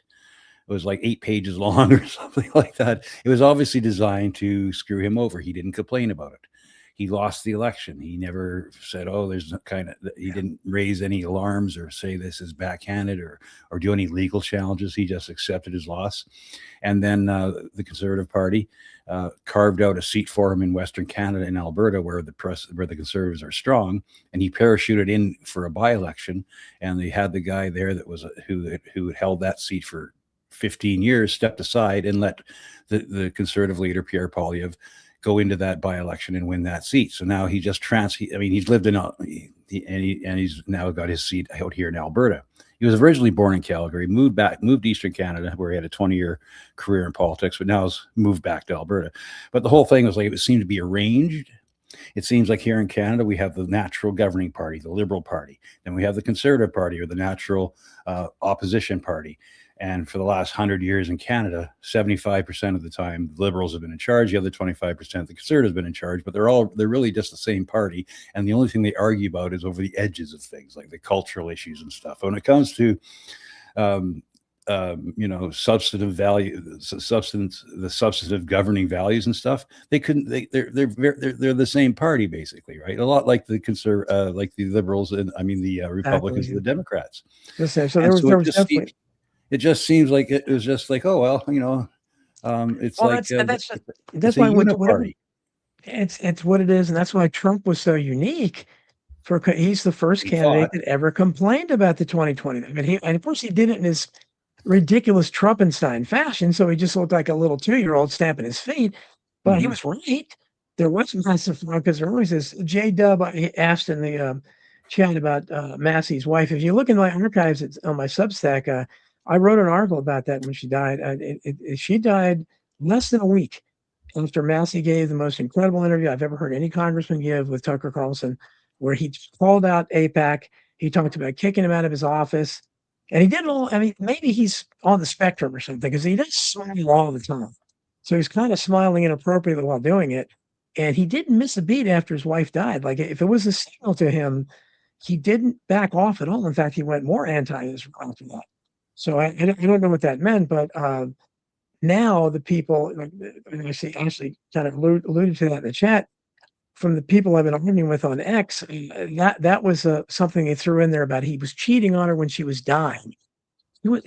As far as I knew back then, she had taken a vacation with him and their grandchildren a week before to the Grand Canyon or something. Seemed perfectly healthy, 51 years old. Then she's dead, and to my knowledge, it's never been announced what she died from. I doubt very seriously she was vaxxed, because he was anti-vax.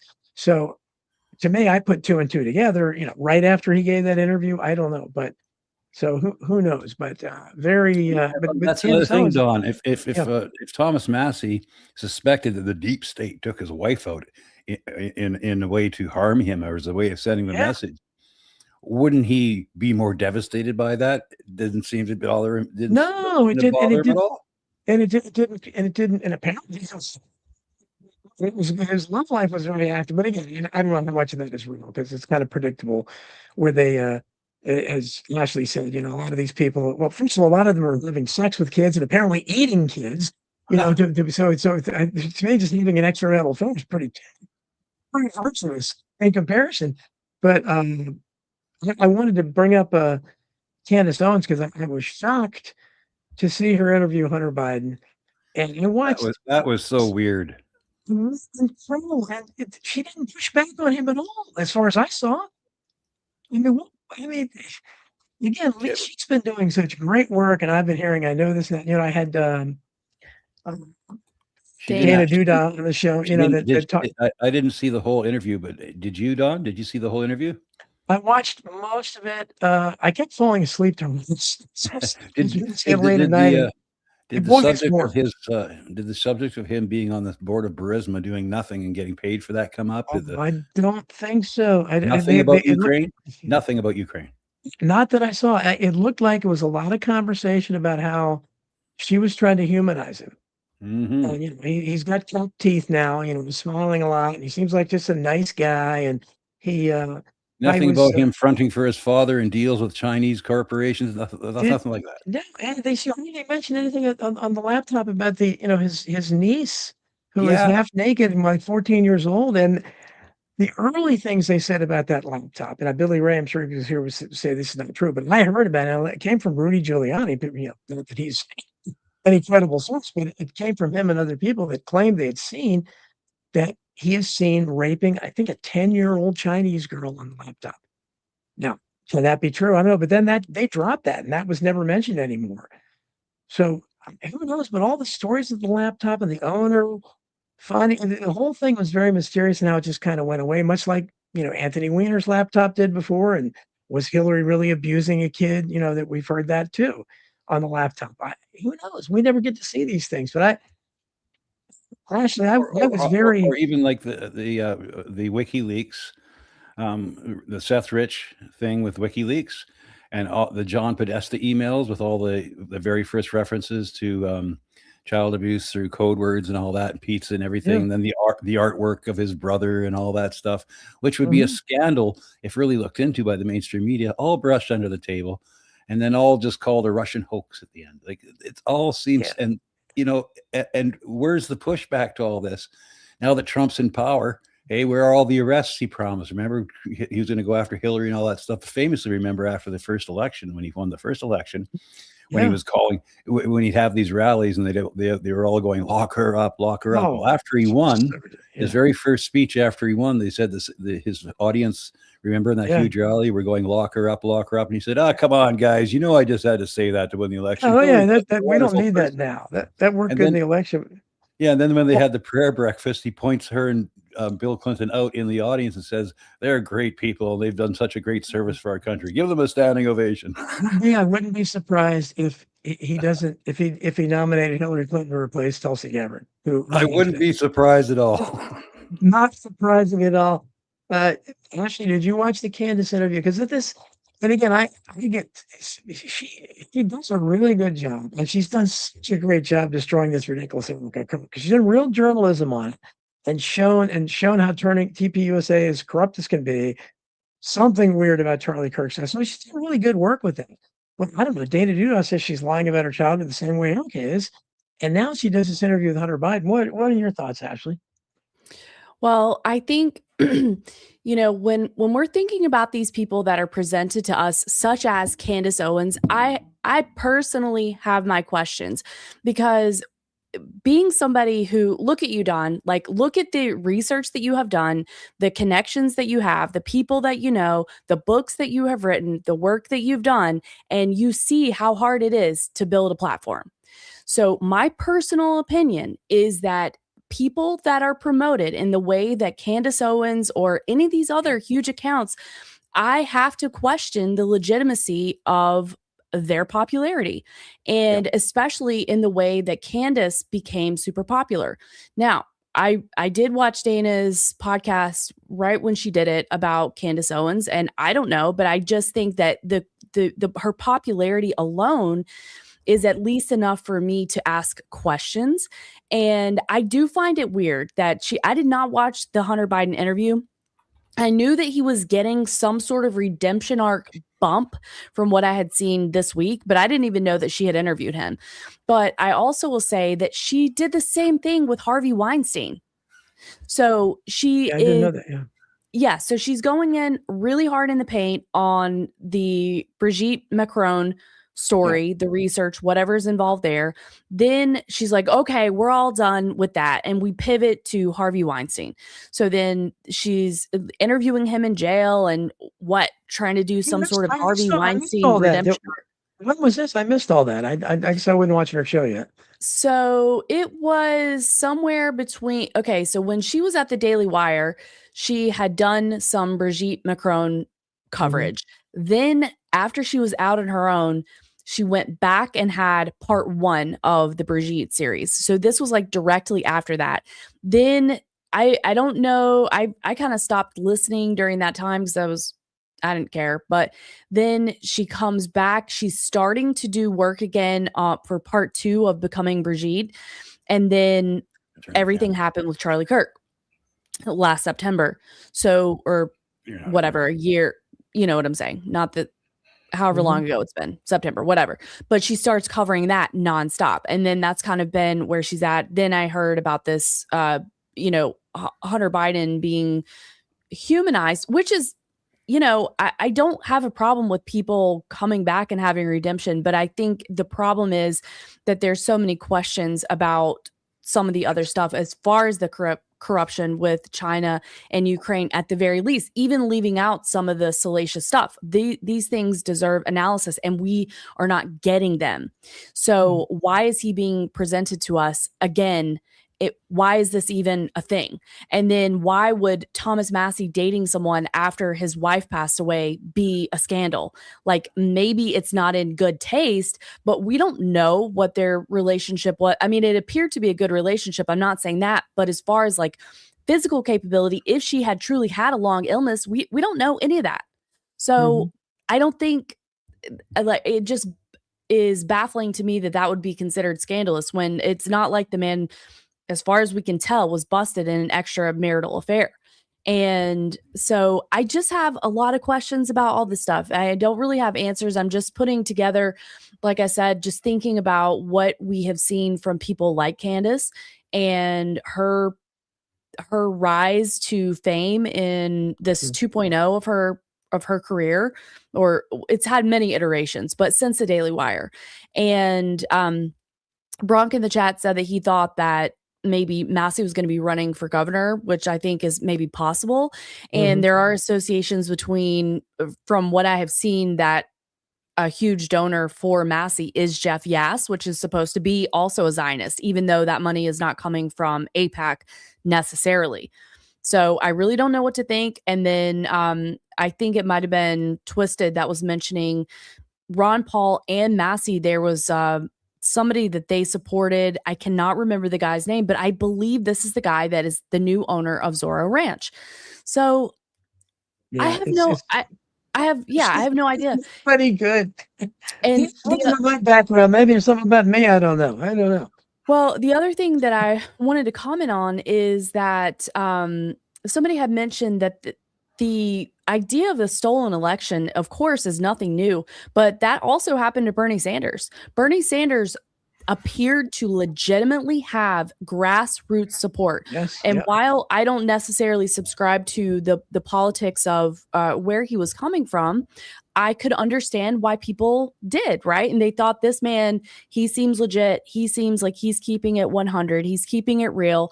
And a lot of people, especially like millennials with a ton of student loan debt and people that were struggling, really identified with what Bernie was saying. And then we saw that exact same thing happen at the Democratic convention, where Hillary ended up getting that nomination. So these types of things happen on both sides.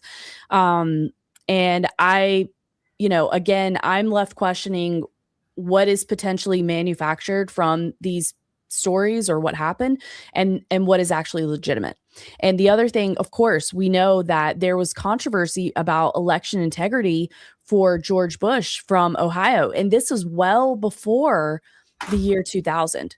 And then we had the huge debacle with hanging Chads. I mean, it was all day, every day. And it was precedent setting for not knowing who the president was the day of the election. That was unusual. But after that, it's not unusual. So I honestly have no idea, but I just find more questions. The more that we see, more questions. How about you, RB? What do you think? Well, it's what the whole idea is controlling the narrative, controlling the dialectic. So if you're in the establishment, the ruling class, the elite ruling class, the powers that ought not be, that kind of like overall system control that they have. Orwell mentions it in his book, of course, 1984, that the party decides to become the revolution. So people who are awake and are dissidents and they want to fight back against the party, well, the party controls the revolutionary output. If you want to join the revolution, well, the party controls that revolution too. So he joins the revolution, and the whole time they're still spying on him and stuff, and that's how they get him, right? And the guy he thought was going to be his mentor to fight in this revolution turns out to be a party insider the whole time. And I think that has a lot to do with what we're looking at. Control the dialectic. I think Alex Jones is another example of that. Yeah, it's hard because we talked last night about Tucker. I mean, Tucker, to me, I get sucked in by him. I find him incredibly charming and literate, and he seems so sincere. But I mean, Candace has been pretty good too. I mean, when Dana Dudoff said that stuff, I thought, okay, because I like Dana. I don't see any reason why she would make that up. So it makes you wonder. But now she's done this thing with Hunter Biden. She's going to have to explain it. She doesn't seem to care. I guess she's got tons of money. Like Ashley said, yes, I know, better than most people how hard it is to build a platform. And I look at these people. That's why I look at somebody like Ian Carroll that just came out of nowhere a couple years ago. And I said, yeah, I agree with pretty much everything he says, but I know how hard it has been for me doing this much longer than him.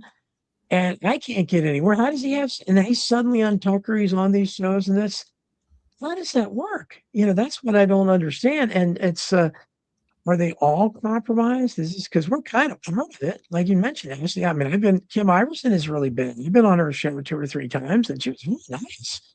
It was sweet, and she says all the right things as far as I can figure. But I don't know. It's very disillusioning. But it's interesting to see what the fallout is from her interview with Hunter Biden. But I just want to mention, I really do think that they're pushing for this divide. They want this divide. Kim Iverson just came out with a post, and she might be one of these controlled opposition figures of this example. She came out with a post today on Twitter, I think it was, on her YouTube channel, saying the country is turning on Jews, not Zionists, Jews. No, she's mentioning Jews. That Dan Blazarian mentions Jews all the time and insists on not using the word Zionist and using Jews. So there seems to be a push to create more anti-Semitism, because the AIPAC loves anti-Semitism. The ADL loves anti-Semitism because it solidifies their point. It's their lifeblood. It's their lifeblood. And the Israelis want anti-Semitism rampant, because then they can recruit more people to their cause, saying, well, we have to fight back against these horrible anti-Semites, or else they're going to come they'll put us back in the camps, and there'll be gas chambers again. It reinforces their sick ideology. So it's almost like it's pushed. This division thing is pushed on purpose. Oh, it is. I don't know about all I can do from Kim Iverson is that people laugh at my microphone problems that I have sometimes. It was the worst I'd ever had on it the second or third time I was on with her. And she hasn't asked me back, but she said, you have the best content, but you have the worst equipment. I said, well, I don't know what's going on. But we ended up using my phone. And so it ended up being good. She said that was fine, but she was so patient. She worked with me for like a half an hour, and she was as sweet as she can be. So I can't say anything bad about her. I'm not saying she's doing it on purpose, but she might. I mean, and a lot of people.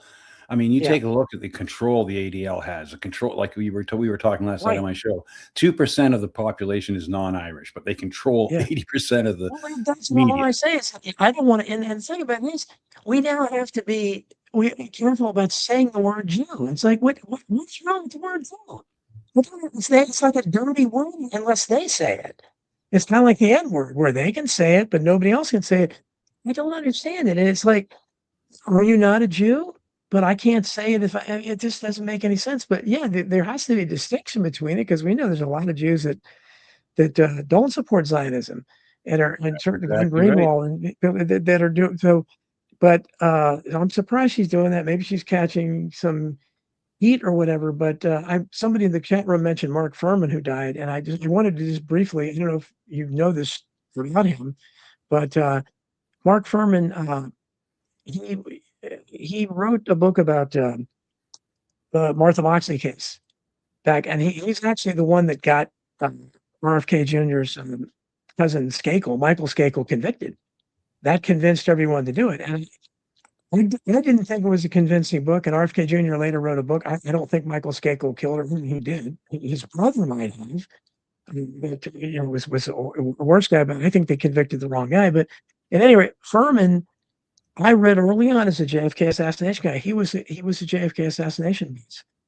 And he believed very strong there was a conspiracy. Well, a few years after I read that, he came out with a book saying Oswald did it alone. And knew they did it for money, because I read he was living in a trailer at one point. And that's something when people talk about somebody like David Duke, is I don't know what David Duke is, but I don't think David Duke ever made much money, because I know I'd have to have Jeff Wrench knows him. He was living in a trailer for a long time too. I don't know what kind of payoff you get if that's where you're living, but Mark Furman was living in a trailer. And so it's very sad. He wasn't that old. And, he was, and I don't know about that OJ trial. It was kind of stupid. No, he wasn't that old. I think he was 74, Robin, something like that. But which seemed young at the time to me. But he, during that trial, and actually Bugliosi, who I can't stand, Vince Bugliosi, because he wrote an Oswald Did It book, and he was a nasty guy. But he wrote a good book on the OJ case, and he talked about how bad the prosecution was, and he pointed out that people didn't know behind the scenes, Lance Ito, the ridiculous judge that they had, who has now disappeared after his 15 minutes of fame, his wife was a big shot in the police department, and absolutely, her and Mark Furman hated each other. They had been at odds at Human Resources over the years. They were arch enemies. And he sort of recused himself when Furman became a big name. And the trial, just wanted a little, I didn't mean to get sidetracked by that. But anyhow, rest in peace. Good to see you, Christine. I think I got everybody that was there, but Twisted Pistol says Furman's tombstone reads plead the fifth, but I don't know. But, lots of interesting stuff going on. But I just want to quickly say I've often, being the conspiracy theorist that I am, I've often thought that the OJ thing was all contrived. I don't think anybody died. I think Jay Dubs just said that right now. Have you heard the theory? I think that was, they got their hooks into OJ shortly after his football career ended. Oh, it's Jacob. Good to see you, Jacob. Yeah. And they promised him a career in Hollywood, and they put him through the whole humiliation ritual and all that stuff. And the woman, his girlfriend, Nicole Williams, is that her name, or Nicole Brown Simpson? Yeah. Nicole Brown Simpson, that was the woman, the blonde woman he was supposed to kill. Yeah. Well, then after the so-called murder and everything, Nicole Simpson's sister, who was a brunette, identical version of Nicole. Oh, yeah, she was on TV all the time. Yeah, I can't remember her name. Exactly like Nicole, except with brunette hair. And I'm going, come on, people, can't you see this? That was like when David Bowie came out to eulogize himself after he died. Remember that one? Yeah. There was a theory. My friend, I wish Jack White had lived longer. Jack White was one of my favorite JFK researchers, and we had just started knowing each other.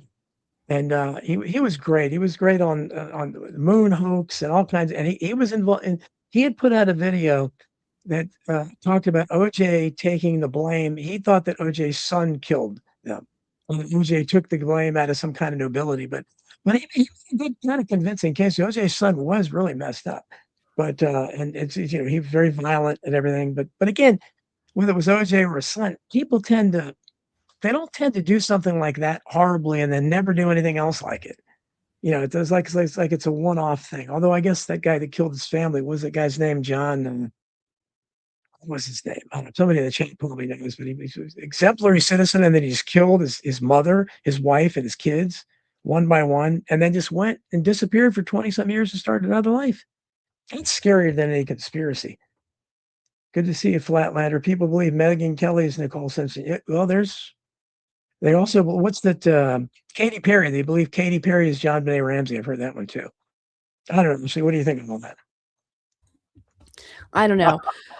One thing that I would chime in as of interest regarding, and when Twisted said, I want to talk about Mark Furman, I thought he was joking, like being random. I did not realize that Mark Furman had passed away. But of course, there's so much controversy surrounding that after the fact from the perspective of Marsha and Chris, and I can't remember their last names right now, but that was the Marcia prosecution Clark, Chris team. Darden. Yeah, and I don't know why I know that stuff either, but I watch Yes. that stupid stuff. It's Marsha Clark. ridiculous. Well, that's what I was going to say. The interesting thing that I find about it is that it was the case to it was the literally the trial of the century. And I'll to make a point on that, I was in middle school when that trial was happening, and the if any of you younger kids out there listening, you're not going to know this this experience, but the teacher wheeled in the television to the classroom Yeah. for 8th graders to watch the verdict be delivered of O.J. Simpson.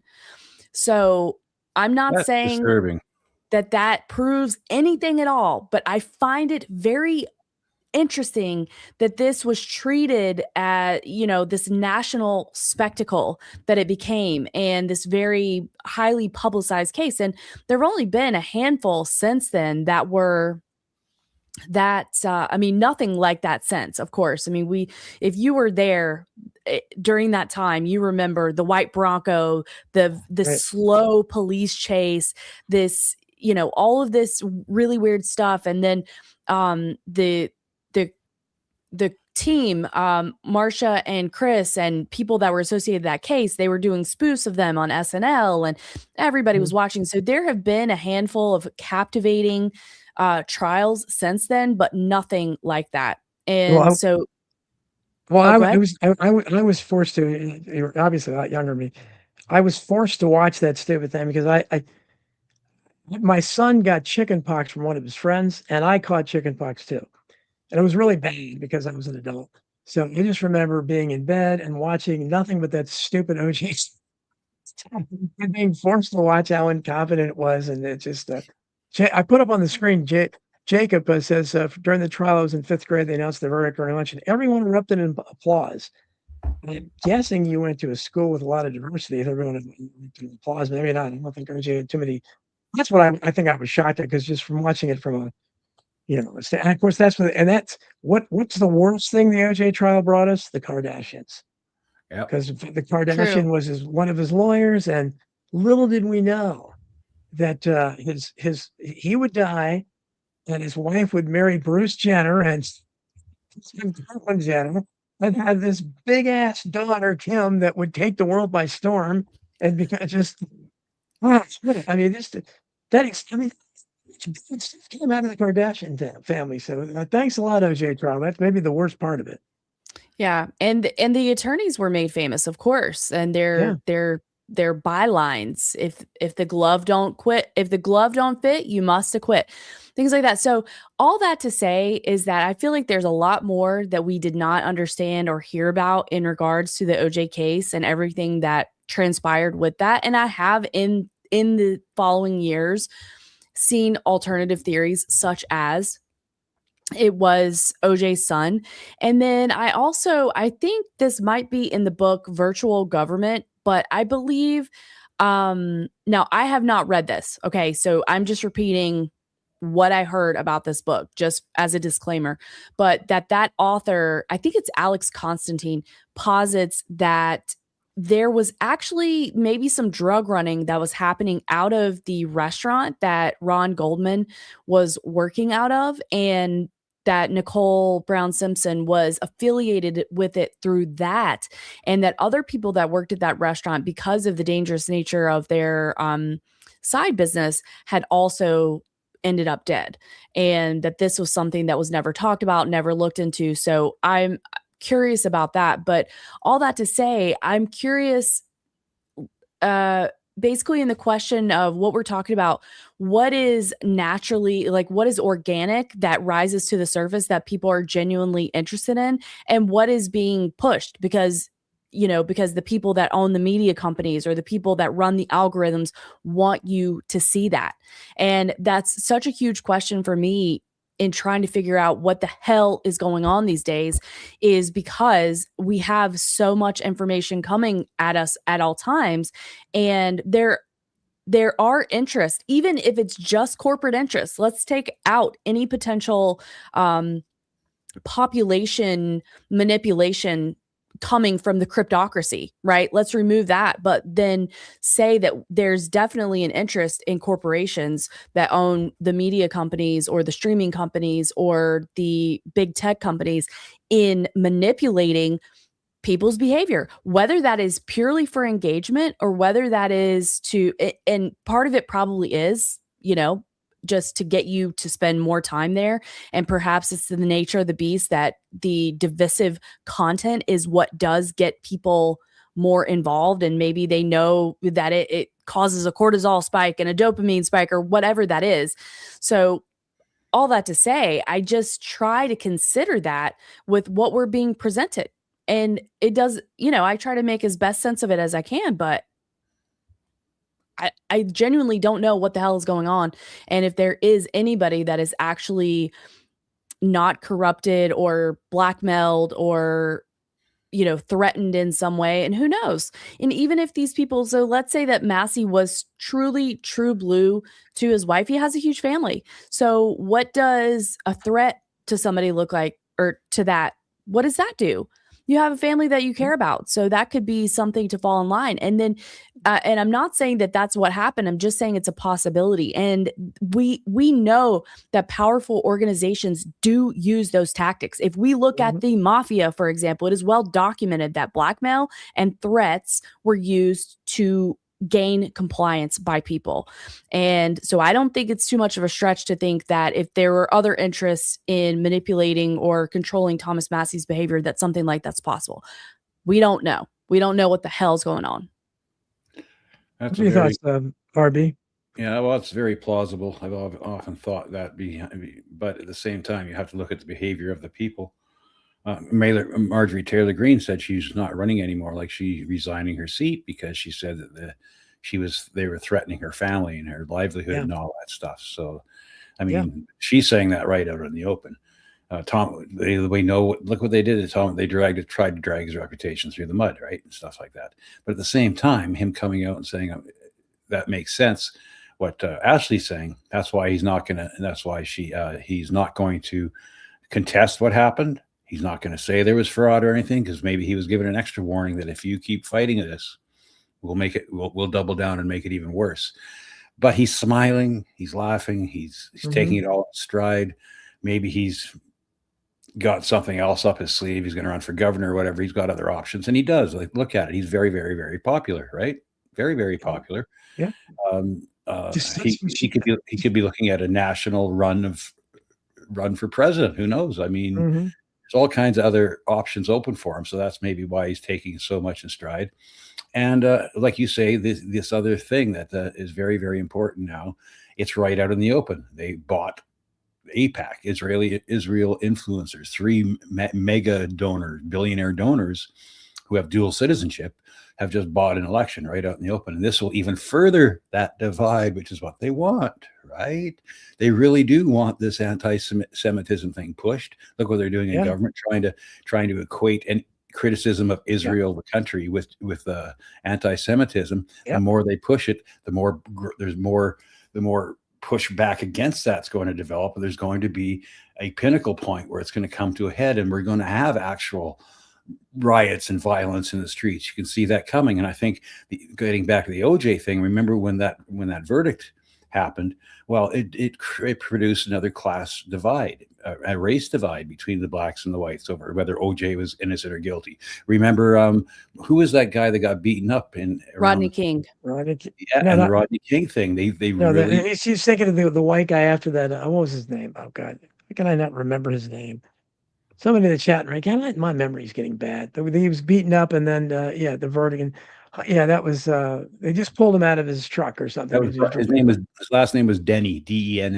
Reginald Denny. Reginald Denny. Yes. So what transpired there was you had the Rodney King beating, precipitated. If you ever saw any of that footage, it was horrific. It was horrible. Horrible to watch. And then those police officers were they got off scot-free for what they did. Then you had the riots. Then you had Reginald Denny pulled out of his truck. So you can see how that was orchestrated too, in a way. right? The powers that ought not be said, hey, we can use this for our own purposes. Operation Chaos, MK Ultra style, just like this recent mosque shooting. There's a lot of weirdness behind that. You see that, Mhm. of course, an 18 and a 19-year-old kid have views like this, a manifesto blaming everything, and it's all white Oh, they had a supremacy, manifesto white too. They always nationalism. have manifestos. Yeah, and it's okay. How does an 18 and 19-year-olds get radicalized to the point of that, and be able to put out a manifesto like that? It's I've never just met a radical Muslim in my life. I've never met, and I joked around because they were talking today about how apparently they have a problem with anti-Semitic kids in elementary school now. yeah, So I I'm know, sorry. You become completely ridiculous when you say that. How think elementary school kids are even aware of that? of It's course not. just ridiculous. I mean, that's what happens. That's overplaying the hand, and then people think, okay, I'm not going to listen to anything you said because that's so ridiculous. That's like, blacks claiming that, sleep is racist or birds are racist. Stuff that they say all the time. It's like, okay, sure. It's the same thing as lynching. But this is the problem we have. It is a divide, and I hope Massey. I want to think he's believable, but I don't. I don't know. We'll have to see. But I'm going to try to get Dana Duda back on for next week because I want to see what she says about Candace Owens because I like Candace Owens. Jason Whitlock and those are my two podcasts I watch religiously every night. And I know Candace is a little suspicious. I'm suspicious of her, but I don't know how she's going to explain the Hunter Biden thing because I would think she'd get a lot of blowback by that, but she doesn't seem to care. And like Ashley is alluded to, no matter what she does, she keeps the audience, and she's got a huge audience. And I used to learn. I don't sell merchandise, but I don't. They all do it, and they all. And they're like used car salesmen. That's why they're not. I just did it. I don't think I could do it. If I did, I somehow I could afford to sell merchandise. But they all do it, and they must be making money at it because I don't think they do anything else. But I don't know what's their secret, RB. We should learn. Well, it's definitely you got to have some connections on the inside to Mhm. become a big podcaster, unless you're at that point at that level where they're making millions of dollars. Something funny is going on, and they've got backing. But there are a lot of organic, good people out there that are just from their Yep. heart, Yep. and you can tell they're from their heart because they get a lot of things wrong, like, and then they Mhm. have to backtrack and they admit that they were wrong and stuff. People like that, I tend to trust more. The ones who admit they were wrong about something and can do a mea culpa, but continue on. People who evolve their thinking through presented with new evidence. So podcasters like Jimmy Dore or the Do Dissidents people. Um, and on the right, Theo Vaughn, I get a good feeling about him, like he's learning as he's going, sort of thing. Yeah. I have a little, I have a little bit of a problem with Joe Rogan because I think he's smart enough to know that some of those people he brings on and gives easy interviews to, like Mark Andreessen and the other tech bros that he brings on, and he's stated openly that he's friends with Peter Thiel. I don't know if I could ever be a friends with a guy like that, Mhm. but I mean, he's in that class now. He's making millions and millions and millions of dollars. So Yeah. once you get all that money, it's hard to say goodbye to all that money. You know what I mean? And so you don't want to make too many waves because you want to keep the money rolling in. They tried to cancel him during COVID. Remember the green screen, the CNN thing, the ivermectin horse dewormer thing, and then he brought on that Gupta guy, Sanjay Gupta, and just raked him over the coals. Why is CNN openly lying about all that stuff? That was fascinating and great at the time, and I thought it was wonderful. Mhm. But Yeah. now he's bringing on all those tech bros, the guys that are bringing in the AI dystopia, and he's giving them sweetheart interviews. That kind of bothers me a little bit. I'd like him to be more tough on these guys, but at the same time, he lets them talk, and they convict themselves with their own words too. Yeah. He So there's provides, that and, point. and, he, and he has people. He had people like Bart Sabrell, Yeah. who I've had on this show. He had him on the show. So I don't, I don't know. Maybe Bart's not real either, but he came on my show, and but Rogan, I was shocked when he went on Rogan. It's a huge platform. Ashley, what are your thoughts on anything? I'm just about out of time here. Anything else? I just I don't know. I'm just in this stage where I am questioning the content that is being presented to us. And as far as Joe Rogan, I don't disagree that he has had a huge impact and that some interviews that he has done have been good. But I think that whenever we have, at the very least, massive corporate interest that are involved, then and we go from somebody that's supposedly just doing a podcast at home to now having $100 million contract with Spotify, that we have to understand that we're probably not just getting the straight info anymore, and that their interest in crafting a narrative or crafting a perspective in some way.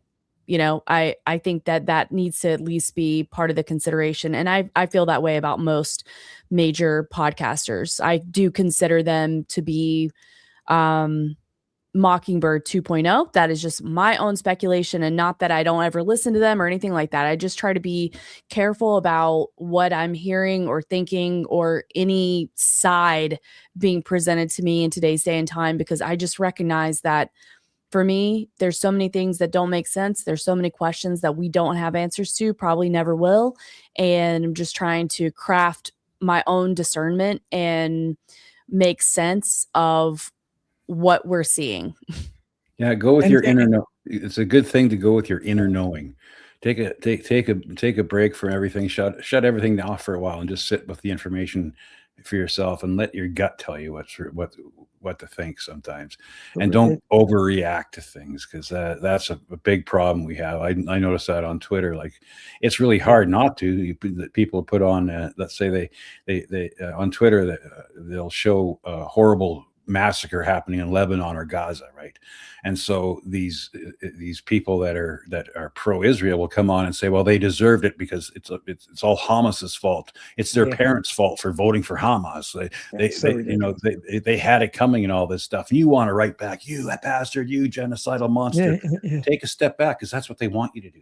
They want you to come back like that. Yes, your engagement is not only good for the platform, but your engagement is good for the person that is literally baiting you. And I try to think of, no, the dog was baiting. Sorry, you. that was my dog. But I try to have the motto of, I don't argue with people on the internet. Never, never, never. You will not get my engagement. I don't agree with you. I'm scrolling on. You're not getting a like. You're not getting time. My eyeballs on your tweet. You're definitely not getting my text. I do not argue with people, because first of all, we don't even know if they're a real person. We know that bots, especially and bot farming are big on, especially like on the X platform. And so I was like, it's possible that you are not even speaking to a human. And then the second part of that is that if you engage with them and they're a blue check and you're arguing and everybody's piling on and because of buying into their rage bait, then you're literally helping them make money. So I have a rule that I don't do that. The one quick thing, I know we got to wrap up, Don, but I was going to say on what I consider the Nick Fuentes or the controlled noticing crowd, what I felt like I saw that happening in real time. There's a time when people are talking about, the pandemic, and then gradually we see the narrative shift and all the fallout from that. And gradually we all of a sudden see people very blatantly calling out, whether that's the Zionist lobby or whether that's using the term Jew or whatever they're saying. That stuff started to trend. Then you had really popular accounts like Jake Shields, who were getting insane engagement. Some of the things that they said were fair points about the Zionist lobby and the inordinate amount of control or the relationship between the United States and funding Israel that didn't make sense. And of course, we had after October 7th. But I was suspicious of that from the beginning, because I felt like this is something that did not feel organic. So all of a sudden, we don't hear any of this stuff for 5 effing years. Nothing. And then all of a sudden, this is coming out, and then it's the most divisive topic in existence. And people are getting canceled and people's careers are being made off of this. I find it very strange. And I don't know. I just have felt like it was some kind of a trap. Not that points are not valid that are talking about what Israel is doing in Gaza or what they're doing in Lebanon every single day. Nobody's talking about that. They're bombing the hell out of Lebanon, and they're Yes. killing civilians in the name of going after Hezbollah. And there was no October the 7th that facilitated their attacks Exactly. on Lebanon. And the other thing is that this has been happening for decades and decades and decades. I was looking It's still- back through an archive. Larry Flint had a magazine called The Rebel Magazine that was not a smut magazine, but he Yep. was going hard in the paint after intelligentsia and Ronald Reagan. And there's an article there talking about the bullying presence of Lebanon. And this was in 1984, Yeah. was when that came out. So, and really quick, the last thing I want to say is that I found it very interesting too, just in the under the banner of media manipulation. What we saw was a lot of people like the libs of TikTok or Yeah. whoever. So many of those people, even though they were huge MAGA people, they were very anti COVID measures and mandates and lockdowns and all this Mhm. stuff. And then a switch flipped. October 7th, everything changed. So the people that Yep. were of the conservative type, they didn't believe anything that was coming out of mainstream media. They felt like Yep. they were being lied to. And then all of a sudden, after 10/7, they believed everything. And then we saw much more people from the left then who had been very pro-authoritarian to the Yeah. point that made no sense. And then they were making sense. So that is real-time manipulation of sides and division Absolutely. that we saw happen before our very eyes. Ashley, you're on fire, but we are just. Yeah, I just want to quickly say, Ashley, I put in the private chat my email.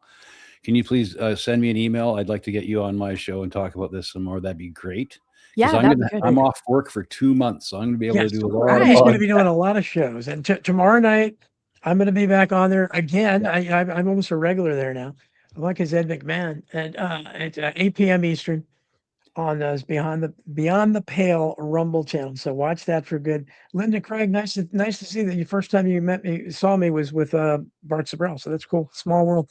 Thanks everybody in the chat. I wanted to thank Linda Craig for her support. She sent me a donation to my GiveSendGo. Thank you so much. Oh, fantastic. Yes, it's very nice. So thanks everybody in the chat. Thanks, Ashley.